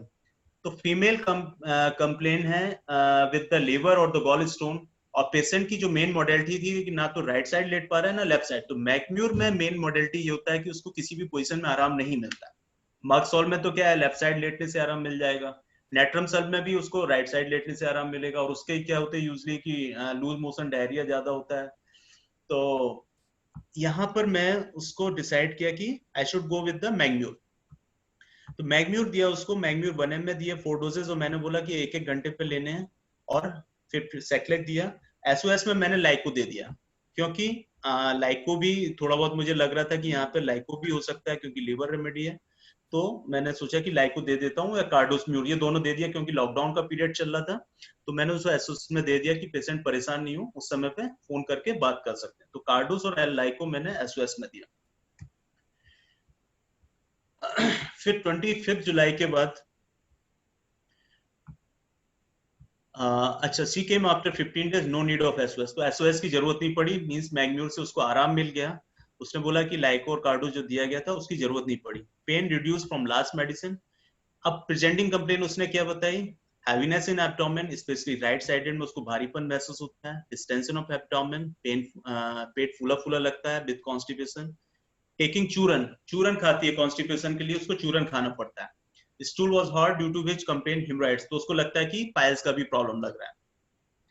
तो मैंने यहाँ पर फिर सीधे उसको लाइको ही दे दिया, क्योंकि lyco mainly heart patient, desire distended abdomen, liver remedy, constipation, तो आई गो विद द लाइको। तो यहाँ पे मैंने कंपैरिजन डाला है थोड़ा सा मैग्म्यूर और लाइको का, कि मैग्म्यूर भी लीवर रेमेडी है, फीमेल है with the uterine troubles, mentally ये पीस मेकर होता है। तो बट मेंटल यहाँ पे कुछ ऐसा सिम्टम खास मिला नहीं था मुझे, बट यूजली मेंटल अगर सिम्टम्स होंगे तो these are the peace makers, avoid arguments, बहस नहीं करना चाहते हैं, थोड़ा बहुत नेट्रम्यूट टाइप के होते हैं, एंग्जियस भी जल्दी होते हैं। हॉट है डिजायर स्ट्रीट की, इसमें लाइट फूड्स की डिजायर और एवर्जन फॉर। तो मैंने केस लिया जब जनरली, तो यहाँ पे डिजायर्स उसके स्वीट्स के भी थे। मैंने लाइको का एक्चुअली अच्छा वो डाला नहीं है, तो उसको स्वीट डिजायर भी था। तो यहाँ पर लाइको में भी अगर हम कंपेयर करें तो there is a hot desire, sweet vomiting, distance of abdomen after eating, 4 to 8 इसके टाइम होते हैं, stool first part is hard. तो यहाँ पे मैंने लाइको सिर्फ distension of abdomen, hot patient, liver remedy और डिजायर स्वीट, इतने में मैंने उसको लाइको फिर नेक्स्ट में दे दिया। लाइको 10 में दिया मैंने। 10 देने के बाद फिर 5 ये जून में उसकी टेस्ट रिपोर्ट लेके आता है। वो टेस्ट रिपोर्ट लेके आता है LFT ऑन द 1 जून को उसने टेस्ट कराया, तो alkaline was 71.9, GGT 18 SGPT 18 and SGOT 30.5। उसको पेन में तो आराम मिल ही गया था। लीवर चेंजेस ये सारे हमको टेस्ट रिपोर्ट्स में दिखाई दिए। तो better in pain, no constipation, digestion is good, सब ने उसको बोली कि हाँ ठीक है अभी कोई दिक्कत नहीं है। बट फिर भी मैंने उसको बोला कि सब में मिलके ऑपरेशन कराना ही है, वो गॉल स्टोन नहीं ठीक करूंगा मैं। Mild sensation of piles, I give placebo for 15 days। फिर आई फ्लैचुलेंस, माइल्ड पेन और left hypochondrium, gas formation with eructation, vertigo with obstructive flatulence, sensation of obstruction. तो उसको अब यहाँ पर लग रहा था कि गले में कुछ रुकावट सी लग रहा है, पेन इन हील्स, फिर भी मैंने उसको प्लेसिबो ही दे दिया। फिर 4 जुलाई को आया, then pain in coccyx region में उसको पेन लग रहा था, pain in heels, formation with eructation and got relief, gas बहुत बन रही है, डकारें बहुत आ रही हैं, स्लीप इज नॉट गुड, नींद नहीं आ रही, एंग्जाइटी बहुत ज्यादा है।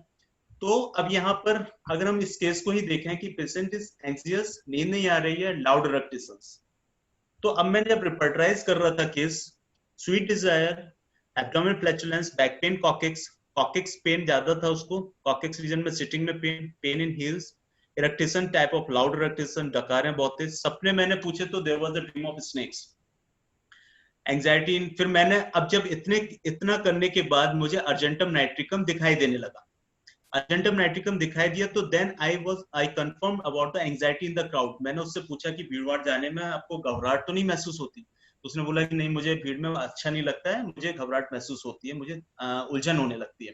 तो मैंने उसको भी कंसीडर कर लिया। पेशेंट हॉट थी, तो बस यहाँ पर ही फिर यहाँ क्लियर हो गया कि पेशेंट हॉट है, डिजायर स्वीट्स हैं और इरेक्टेशंस हैं। क्योंकि अर्जेंटम नाइट्रिकम के अगर हम मेन पॉइंट्स पे जाएं, पेशेंट हॉट होता है, डिजायर स्वीट सॉल्ट होता है, एंग्जाइटी नर्वसनेस ज्यादा होती है और गैसियस कंप्लेन जो बहुत होती है और इरेक्टेशंस बहुत ज्यादा होते हैं। तो लाउड इरेक्टेशंस के साथ था अर्जेंटम नाइट्रिकम, काली कार। अच्छा, यहाँ काली कार भी आ रहा था सेकंड नंबर पे।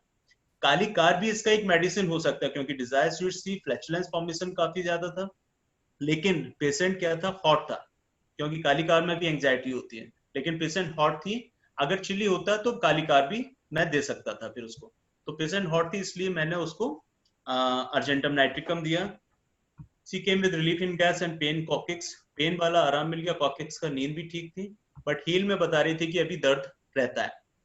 फिर भी मैंने उसको बोला कि ठीक है, मेन मेरा कंसर्न था कि लीवर उसका ठीक हो और पेन उसका आराम मिले, एब्डोमिनल पेन का। तो मैंने उसको सजेस्ट किया कि भाई अब बेटर अब आप देख के कि उसको स्टोन को गॉल ब्लैडर को रिमूव कराइए। तो अर्जेंटम नाइट्रिकम का मैंने यहाँ पिक्चर डाला थोड़ा। Elements from anticipation, hurried nervousness होता है, fear of Heights, narrow places होता है, डिजायर्स फॉर स्वीट सॉल्ट और कोल्ड ड्रिंक्स होते हैं। तो ये हमारे कुछ कंफर्मेटरी सिम्टम्स होते हैं अर्जेंटम नाइट्रिकम।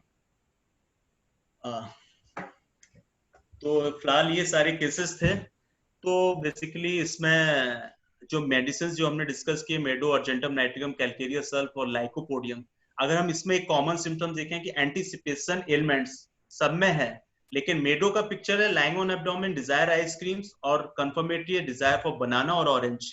और मेडो क्या होता है, डल और एक्साइटेड दोनों किसी भी फेज में आ सकता है। अर्जेंटम नाइट्रिकम एंग्जियस और नर्वस बहुत होता है, हॉट होता है, और गैस कंप्लेन बहुत ज्यादा होती है। एंटीसिपेटरी एलिमेंट्स बहुत ज्यादा मार्क्ड होती हैं उसकी। और कैलकेरिया सल्फ डिजायर्स उसकी स्वीट्स, और हॉट पेशेंट होता है, पर्सपायरेशन मेन, क्योंकि जरूरी नहीं कि पेशेंट एगिटेरियन ही हो। वेजिटेरियन पेशेंट है तो हम अगर विदाउट एग आएगा तो हम कैलकेरिया सल्फ कैसे कंफर्म करेंगे? तो बेसिकली यही होता है कि उसके पर्सपायरेशन होता है, हेड और फेस पे ज्यादा आता है, और बर्निंग पाम एंड सोर्स पे होते हैं, हॉट होता है। तो सल्फर और कैलकेरिया अगर हम देखें, जैसे सल्फर आयोड मैंने अभी शेयर किया कि पेशेंट सल्फर और आयोडम वाला रेवेनस एपेटाइट और हॉट है तो सल्फर आयोड हुआ। कैलकेरिया वाला डिजायर स्वीट और perspiration on face but burning palm and soles, desire for sweet और डिजायर फैट, हॉट पेशेंट, तो then it would be calcarea sulph.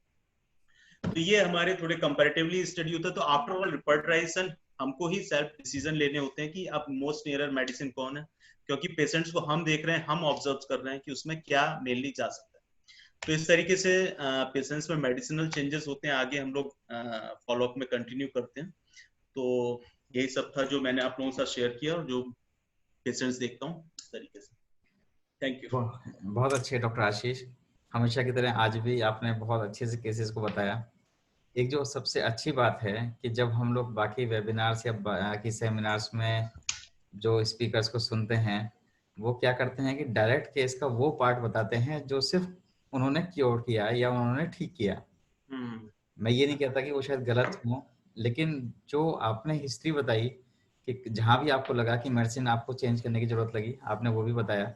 आपने सिर्फ वो पार्ट नहीं बताया जिसने सिर्फ पेशेंट को ठीक किया, वरना मैक्सिमम सेमिनार्स में हम लोगों को यही सुनने को मिलता है कि हमने ये मेडिसिन दी और उसके बाद वो पेशेंट ठीक हो गया, चाहे उसको ठीक करने के लिए किसी भी डॉक्टर को सालों लग गए हों। ये जरूरी नहीं है कि हमें एक बार की केस में हमें कुछ समझ में आ जाए। बहुत सारे ऐसे सिम्टम हैं, जैसे मैं आप लोगों को एक केस शेयर करता हूँ क्योंकि मैं पीसीओएस से बहुत सारा काम कर रहा हूँ। 2013 से एक पीसीओडी का केस चल रहा है और 7 साल बाद उसकी अल्ट्रासाउंड की रिपोर्ट अब नॉर्मल आई है, क्योंकि हमें 1.5 साल पहले उसके जब पिक्यूलर्स मिले वो कहीं हमें घुमा फिरा करके टेरेंटोला तक पहुंचाए। और वरना उससे पहले हम लोग पीसीओडी के लिए बहुत सारे एंटी मियाजमेटिक, उसके जो जर्नल्स हैं, उसके जो मेंटल्स हैं, हर तरीके से केस चेकिंग, मतलब जितने भी मेरे जानकार फिजिशियंस हैं वो भी इसलिए हमारे साथ रही 7 साल तक, क्योंकि उससे पहले जो उसने जितना भी ट्रीटमेंट कराया था वो हमेशा फेलियर रहा, कोई एक भी अल्ट्रासाउंड नॉर्मल नहीं आया। लेकिन 7 साल बाद जा करके अब उसका अल्ट्रासाउंड नॉर्मल आया है, शी इज फाइन। तो ऐसा नहीं है कि हमें एक ही बार में हमारे ऑब्जर्वेशन बहुत परफेक्ट हो, और होते भी हैं बहुत सारे जो अच्छे सीनियर्स हैं उनके होते भी हैं, मेरे तो शायद नहीं है, एक्सपीरियंस से ही आते हैं, है ना। और ऐसा ये जरूरी भी नहीं है कि आपको जर्नल्स भी बहुत अच्छे से मिल जाएं। कभी कभी हमें ऐसी जानकारी की जरूरत होती है जो हमेशा पेशेंट का अटेंडेंट देता है। तो ये जो मैं जिस केस की बात कर रहा था उसमें भी ऐसी हुआ कि 2013 से वो फीमेल हमारे पास अकेली आती थी, लेकिन अब से शायद 1.5 साल पहले, 2 साल पहले एक अपने फादर के साथ आई। तो एक्चुअली हमें उसकी सारी हिस्ट्री पता लगी और हमने कहा कि नहीं यार कुछ गड़बड़ है, हम कहीं और चलते हैं। तब हमने उसको टेरेंटोला ग्रुप की मेडिसिन दी, वो अब ठीक भी हुई है। तो ये जरूरी नहीं है। अभी जैसे हमारे पास एक क्वेश्चन है, ये स्टूडेंट हैं समीरन सरकार कोलकाता से, उन्होंने मुझसे आपसे पूछा है कि आपने जो जो फर्स्ट केस था माइंड एलिमेंट फ्रॉम एंटिसिपेशन या ऐसा माइंड एंजाइटी डार्क इन क्यों नहीं लिया, तो डाला ना मैंने, एंटीसिपेशन डाला उसमें। जी एक्चुअली क्या था कि कई बार क्या होता है कि अब थोड़ा बहुत केसेस देखते देखते क्या होता है कि पेशेंट्स हमें ऑलरेडी दिखाई दे ही देते हो कि भाई इसमें एंटीसिपेशन दिख रहा है, ठीक है, तो कभी कभी हम सिम्टम्स को उसको नहीं डालते हैं। लेकिन क्या होता है कि मैंने बोला ना कि रिपार्टराइजेशन में हम वो वाले सिम्टम डालते हैं कि पेशेंट जो बता रहा है वो उस मेडिसिन में कवर कर रहा है कि नहीं कर रहा है। तो कभी कभी वो रिपार्टराइजेशन में हम नहीं डालते, लेकिन डिसीजन हम खुद लेते हैं।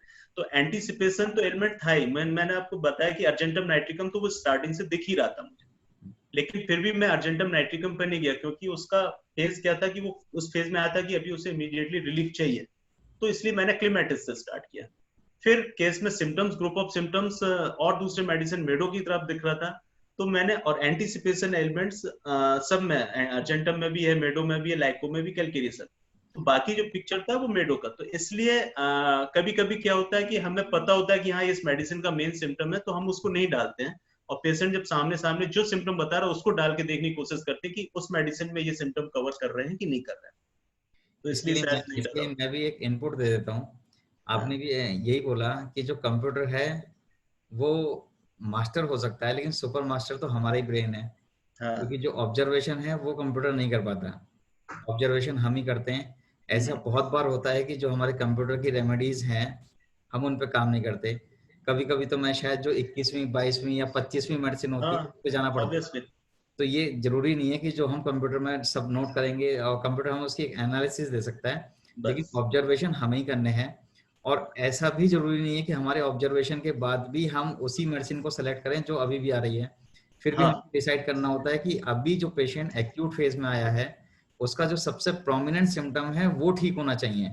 मीन्स कि अगर मेरे पास कोई भी ऐसा है पेशेंट आ रहा है जो अपने सिर को पकड़ा हुआ है, सिर का दर्द है, तो मेरा सबसे पहला काम, फिजिशियन का सबसे पहला काम ये है कि उसको थोड़ा रिलैक्स कर दे, ऐसा करे ताकि वो हमें कुछ बताने लायक रहे। बताने और ये जो लायक। सर पकड़ने वाला ऑब्जर्वेशन है बस यही हमारा ऑब्जर्वेशन है, ये कंप्यूटर कभी नहीं कर पाएगा, कभी नहीं करता कभी एग्जैक्टली। भी नहीं कर पाएगा। तो ये हमें ऑब्जर्व करना है कि उसने सर पकड़ा हुआ है, बहुत जोर से है, और वो ये कह रहा है कि डॉक्टर साहब पहले मेरे सर का दर्द ठीक करो बाद में बताऊंगा। इसीलिए मेडिसिन क्लियर हो गई, हमें आगे पहुंच बहुत कुछ पूछने की जरूरत नहीं होती। दूसरा सवाल डॉक्टर श्वेता सिंह आप पूछो। Sir, there is one question from Dr. Dimple Sidana. She is asking for the justification of selection of 1M potency in MAGMU case. Actually potency क्या होता है कि थोड़ा सा मैं एक आइडिया दे सकता हूँ कि जब हमारे पास जनरल्स ज्यादा होते हैं, जब हम किसी केस के जनरल्स के बेसिस पर केस को सिलेक्ट करते हैं, तो फिर हम उसमें हायर साइड में जाके उसको देते हैं कि जैसे 200 या 1M, या अगर हमको लग रहा है कि बहुत ज्यादा फंक्शनल है तो 10M में भी दे सकते हैं। कभी कभी क्या होता है कि हमारे पास वो पोटेंसी नहीं है कि जैसे कि 1M और 10M में 1M है, 10M मैंने सोचा, तो फिर मैं जब जाके मेडिसिन दिलवाते हैं तो 1M ही दे देते हैं। लेकिन बेसिकली जब हमारे फिजिकल और मेंटल जनरल्स पे अगर हम कोई मेडिसिन सिलेक्ट कर रहे हैं तो हम हाई साइड में जाते हैं, 200 1M की साइड में जाते हैं। और अगर पर्टिकुलर सिम्टम्स ज्यादा कवर कर रहे हैं, पैथोलॉजी वाला पार्ट ज्यादा कवर कर रहा है, तो फिर हम लो पोटेंसी रिपीटेडली डोजेस पे ज्यादा जाते हैं। जैसे मैंने एक केस दिखाया था बर्साइटिस वाला था, उसमें मैंने रस्टॉक 0/3 दिया। और ये जो डिसीजन वाला पार्ट आता है, ये हम जब डे बाई डे हमारा प्रैक्टिस वाला पार्ट जब ऐड होता है तो हमारा मेंटल डिसीजन तुरंत एक्ट करता है कि इसमें मुझे 0/3 से जाना चाहिए, जबकि मैं रस्टॉक्स 30 भी दे सकता था। लेकिन मैंने सोचा कि मेरे को एलएम पोटेंसी में जाना चाहिए, तो 0/3 दिया, जबकि मुझे इतना एक्सपेक्टेशंस नहीं थे कि उसमें इस तरीके से रिजल्ट मिलेगा। फिर भी मैंने, तो जब हमारे पैथोलॉजी ज्यादा हो, पर्टिकुलर्स ज्यादा हो, तो लो पोटेंसी होना चाहिए। और उसको यूजली मेरा जो होता है कि एक हफ्ते दिया, एक हफ्ते के बाद पेशेंट को अगर आराम मिलने लगता है तो फिर सैक्लेक पे आ जाता है। ये नहीं कि उसी को ही कंटिन्यू या उसी का ही डोजेज आगे बढ़ाने लगते हैं, ऐसा नहीं। तो बेसिकली पोटेंसी के लिए जनरल्स के बेसिस पे हायर साइड, और पर्टिकुलर्स और पैथोलॉजी पे फिर हम लोअर साइड्स में हम जाते हैं।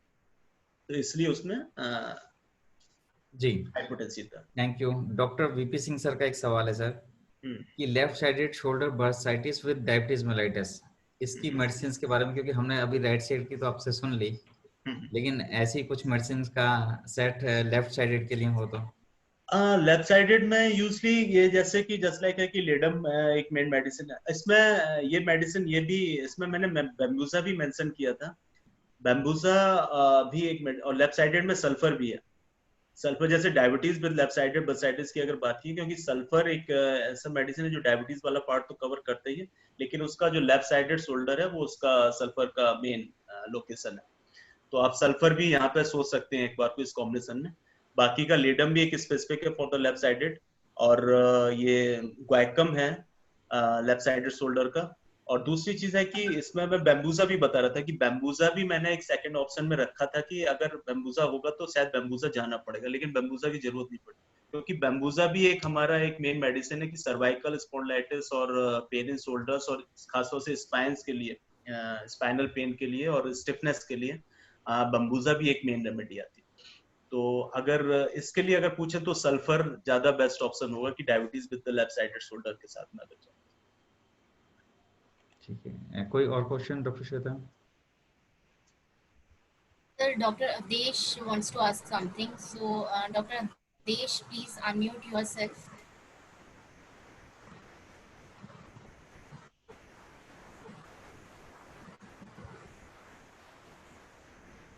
डॉक्टर अवधेश बेसिकली पूछना चाह रहे हैं इंडिविजुअल कंसेप्ट के बारे में। हाँ, अच्छा, क्या individual concept? Hello hello hello Thank you for arranging such type of very thankful to you and Ashish also. My question is that अभी जैसे आशीष ने ये केस दिया था कि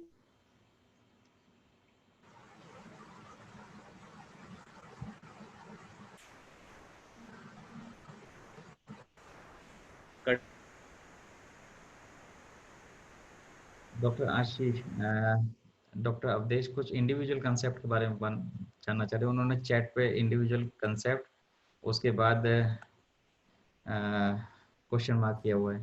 हाँ ठीक है, मैं समझ गया। मेरी आवाज आ रही है ना? हाँ जी, हाँ जी, आ रही है। एक्चुअली इंडिविजुअल कॉन्सेप्ट की अगर हम बात करें तो इंडिविजुअल कॉन्सेप्ट मीन्स कि एक जैसे डॉक्टर हैनीमैन बोलते हैं कि एंटी मियाज्मेटिक वाली बात और जनरल्स वाली बात, कि जब हम पेशेंट कोई भी हम देखते हैं तो जस्ट लाइक जैसे कि मैंने क्लिमेटिस दिया, बट आफ्टर क्लिमेटिस मेडोराइनम दिया। तो क्लिमेटिस क्या था? वो शॉर्ट एक्टिंग रेमेडी थी। अगर हम अपनी मटेरिया मेडिका देखें, कुछ मेडिसिन ऐसे हैं जिसमें कुछ पर्टिकुलर ऑर्गन्स के ही सिम्टम्स हैं, जैसे क्लिमेटिस है उसमें उतने जनरल्स नहीं है, या लीडम पाल है उसके कोई जनरल्स नहीं है, लेकिन सल्फर, मेडो, फास्फोरस पूजा, तो जिस मेडिसिन में हेड टू टो सिम्टम होता है, that is the main individual remedy और द एंटी मियाज्मेटिक मेडिसिन। अगर आप उस मेडिसिन के जनरल्स सब सारे देखेंगे तो वो आपका एक इंडिविजुअलाइजेशन की तरफ लेके जाता है। और इंडिविजुअल अप्रोच हमारा यही होता है कि पर्टिकुलर्स तो एक कॉमन सिम्टम्स हो गया, बट पेशेंट्स के मेंटल और फिजिकल जनरल्स जब कवर कर रहे हूँ, जस्ट लाइक अभी एक एक्ने के केस से एक एग्जांपल मैं दे रहा हूँ कि एक एक्ने का केस था मेरा, और उसके मैंने मेंटल फिजिकल जनरल्स एक जनरली ले रहा था। उसका हस्बैंड आता था, वाइफ नहीं आती थी कभी। उसने फोटोज लेके आया मेरे पास, तो उसको केस में कुछ मुझे कभी क्लियर पिक्चर ही नहीं मिलता था। एक दिन उसके हस्बैंड ने बोला कि डॉक्टर साहब जो है मैं अपनी वाइफ से काफी परेशान हूँ। मैंने पूछा क्यों परेशान हूँ? तो उसने बोला कि ये गवर्नमेंट जॉब करती है और मैं गवर्नमेंट जॉब नहीं करता हूँ, और ये मुझसे काफी सीनियर रैंक में, एक ऑफिसर रैंक में ये जॉब करती है, और मैं एक सिंपल सा ही जस्ट लाइक एक बिजनेस छोटा मोटा करता हूँ। तो वो हमेशा सुपीरियरिटी अपना दिखाने की कोशिश करती है, हमेशा मेरे ऊपर डोमिनेट होती है। तो वहां से ही मैंने मेडिसिन पकड़ लिया कि दैट इज द प्लेटिना, क्योंकि एक्ने था, बाकी कोई सिम्टम्स बार बार मेडिसिन देता था, उतना ज्यादा चेंजेस नहीं दिखता था, लेकिन जब ये सिम्टम देख के मैंने प्लेटिना दिया उसको, उसके बाद ऐसा चेंज हुआ, उसका एक्ने सारा साफ हो गया। तो अब प्लेटिना में अगर हम जाएंगे तो प्लेटिना में फिजिकल जनरल्स नहीं है, बट मेंटल उसका काफी मार्क्ड है। तो हमेशा इंडिविजुअलाइजेशन का मतलब ये होता है कि कोई भी पर्टिकुलर के अलावा मेंटल और फिजिकल जनरल्स किसी मेडिसिन का अगर कवर कर रहा है तो that is the individualisation of that case. तो यूजली हमारा अप्रोच यही होता है कि पर्टिकुलर कंप्लेंट से रिलेटेड, अगर हमें एंटी मियाज्मेटिक अप्रोच पे जाना है तो हमारे उसके मेंटल और फिजिकल जनरल्स उससे मैच होने चाहिए। तो indirectly anti syphilitic, anti psychotic और एंटी सोरिक वो होता ही है उस केस का। तो यही इंडिविजुअलाइजेशन अप्रोच होता है। Thank you. और मुझे लगता है कि पूरे वर्ल्ड में सिर्फ एक मेडिकल सिस्टम होम्योपैथी ऐसा है जहाँ इंडिविजुअलाइजेशन की अप्रोच अपनाई जाती है, और ये होम्योपैथी की एक सबसे पिक्यूलियर चीज़ है। जो शायद कहीं पे भी नहीं होती, क्योंकि कहीं भी इंडिविजुअलाइजेशन किसी भी मेडिकल सिस्टम में नहीं किया जाता। तो ये बहुत ज़रूरी है कि हमें ये समझना चीज़ों को कि हम कैसे इंडिविजुअलाइज करेंगे। बहुत सारे और भी हो सकता है लोगों के मन में सवाल हो, तो अगर कोई भी है तो आप पूछ सकते हैं। और हम डॉक्टर आशीष आपका बहुत बहुत धन्यवाद करते हैं कि आपने इतना समय निकाला और हमारे साथ रहे। Thank you. तो मैं आपको हमारी एसोसिएशन की तरफ से एक छोटा सा गिफ्ट प्रोवाइड करना चाहते हैं, जो एक सर्टिफिकेट के तौर पर है। अगर आप यहाँ पे होते तो आज हम आपको शायद एक अच्छे से बिल्कुल, माला आई मिस बना करके दैट पार्ट। सर्टिफिकेट देते, लेकिन क्योंकि वेबिनार है तो वेबिनार में सब कुछ डिजिटल है, तो डिजिटली सर्टिफिकेट दे पाएंगे। हम ऑलरेडी आपके जो 2 सर्टिफिकेट हैं वो आपको भेज चुके हैं। जो आज का आई सर्टिफिकेट है रिसीव वो दैट। हमारे प्रेसिडेंट सर की तरफ से और हमारे पैटर्न सर की तरफ से आज आपके पास है।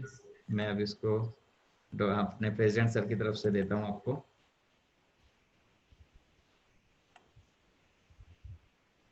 आप प्लीज अपनी शेयर स्क्रीन स्टॉप कर लेंगे। Okay,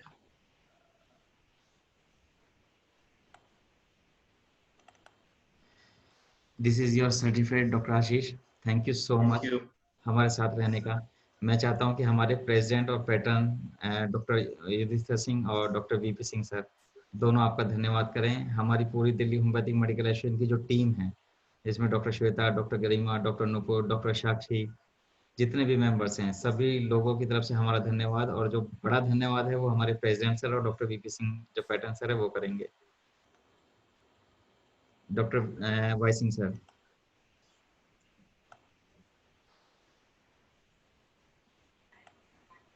hello ji sir. Doctor Ashish, बहुत बहुत यस, धन्यवाद। Thank you sir. आप हमारी एसोसिएशन में कई बार आ चुके हैं और आपकी इतनी डिमांड रहती है हमारे यहाँ। अरे, बहुत आप लोगों का आपका सब लेक्चर आशीर्वाद। बहुत जबरदस्त लेक्चर होता है और आज का लेक्चर भी बहुत बढ़िया। केस एनालिसिस में इतनी अच्छी स्टडी आपने की है और हमारे मेंबर्स को दी है, बहुत बहुत धन्यवाद। पैटर्न सर का धन्यवाद। हमारी एसोसिएशन के सारे मेंबर्स, इसमें स्पेशली डॉक्टर दीपक, डॉक्टर गरिमा, डॉक्टर श्वेता सिंह, ये बहुत अच्छे से ऑर्गेनाइज करते हैं। और DHMA के सारे मेंबर्स का मैं एसोसिएशन की तरफ से बहुत बहुत धन्यवाद करता हूँ। Thank you. Thank you sir. Doctor VP Singh sir.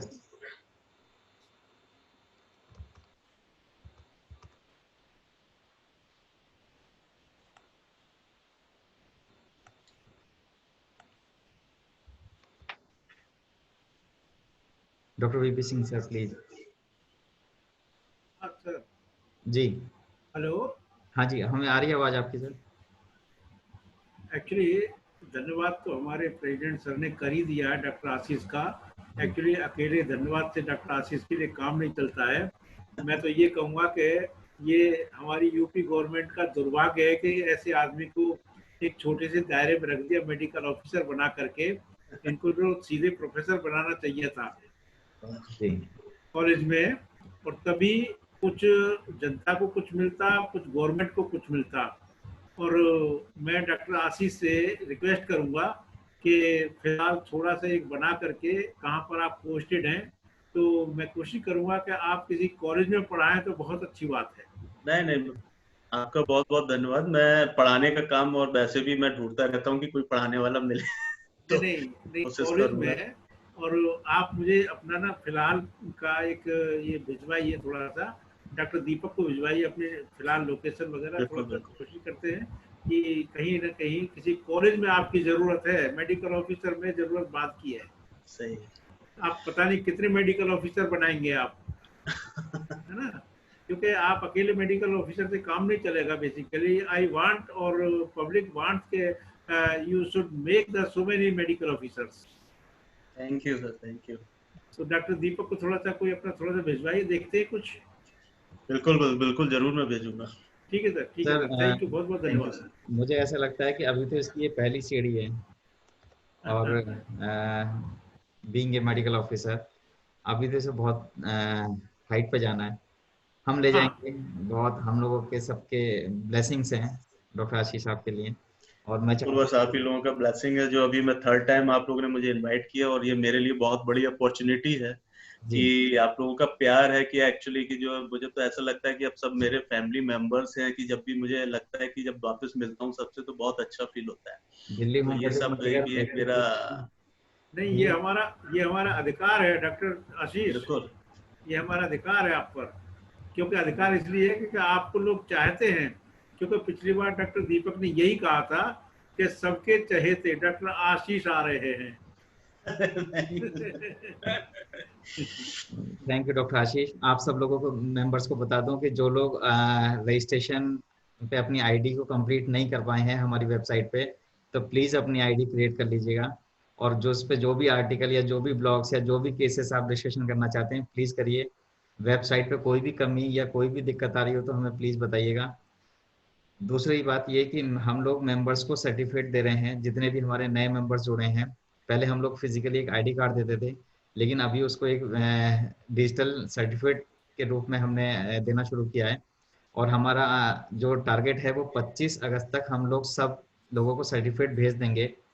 किसी कारणवश अगर किसी का नहीं पहुंचता है तो प्लीज़ मुझे 9711153617 पर कॉल या मैसेज जरूर कर दें, ताकि मैं उनका सर्टिफिकेट देखूं और जल्दी से बना करके आपके पास भेज दूं। हमने ऑलरेडी मैक्सिमम स्पीकर्स के जो भी सर्टिफिकेट्स हमने भेज दिए हैं, उसमें से भी किसी को अगर नहीं मिला है तो मुझे प्लीज़ बताइएगा। 2 या 3 मेंबर्स हैं जिनकी हमें फ़ोटो नहीं मिल रही है, उनके भी हम सर्टिफिकेट जल्दी रेडी कर करके भेज देंगे। मैं चाहता हूँ कि आप सब लोग दिल्ली होम्योपैथिक मेडिकल एसोसिएशन की इस फैमिली को बढ़ाइए, अपने रेफरेंसेस दीजिए। आपके जितने भी कोलिग्स होंगे, आपके जितने स्टूडेंट्स हैं या ऐसे डॉक्टर्स हैं जो प्रैक्टिस कर रहे हैं, या कोई भी जो होम्योपैथिक में है या उसका लवर है और दिल्ली होम्योपैथिक मेडिकल एसोसिएशन की मेंबरशिप लेना चाहते हैं, तो प्लीज़ अगर आप भी फॉरवर्ड नहीं कर सकते तो आप हमें उनका प्लीज़ नंबर भेज दीजिए मेरे व्हाट्सएप पे। हम उनको खुद कॉल करके हम उनको सब कुछ बताएंगे कि दिल्ली होम्योपैथिक मेडिकल एसोसिएशन और क्या कर रही है। So thank you so much, thank you so much. और मैं चाहता हूँ कि अब मीटिंग एंड करूँ। एक बार फिर से धन्यवाद doctor Ashish, doctor thank VP you Singh, sir, thank you to all of the DHMA members, doctor thanks a lot. Shweta, doctor Garima, doctor Nupur, आप सब लोगों का बहुत बहुत धन्यवाद। डॉक्टर श्वेता सिंह का खासकर, क्योंकि बहुत सारे इमेजेस और बहुत सारा काम बहुत अच्छे से कर रही हैं। मुझे लगता है कि आज की जो ये तिरंगा वाली इमेज है ये भी इन्होंने बहुत अच्छा सा प्लान किया एकदम से और हमें भेजी, तो बहुत बहुत धन्यवाद। Thank you, Thank you so much, sir. Thank you, Thank you, Dr. Ashish. Thank you, thanks a lot. Thank you.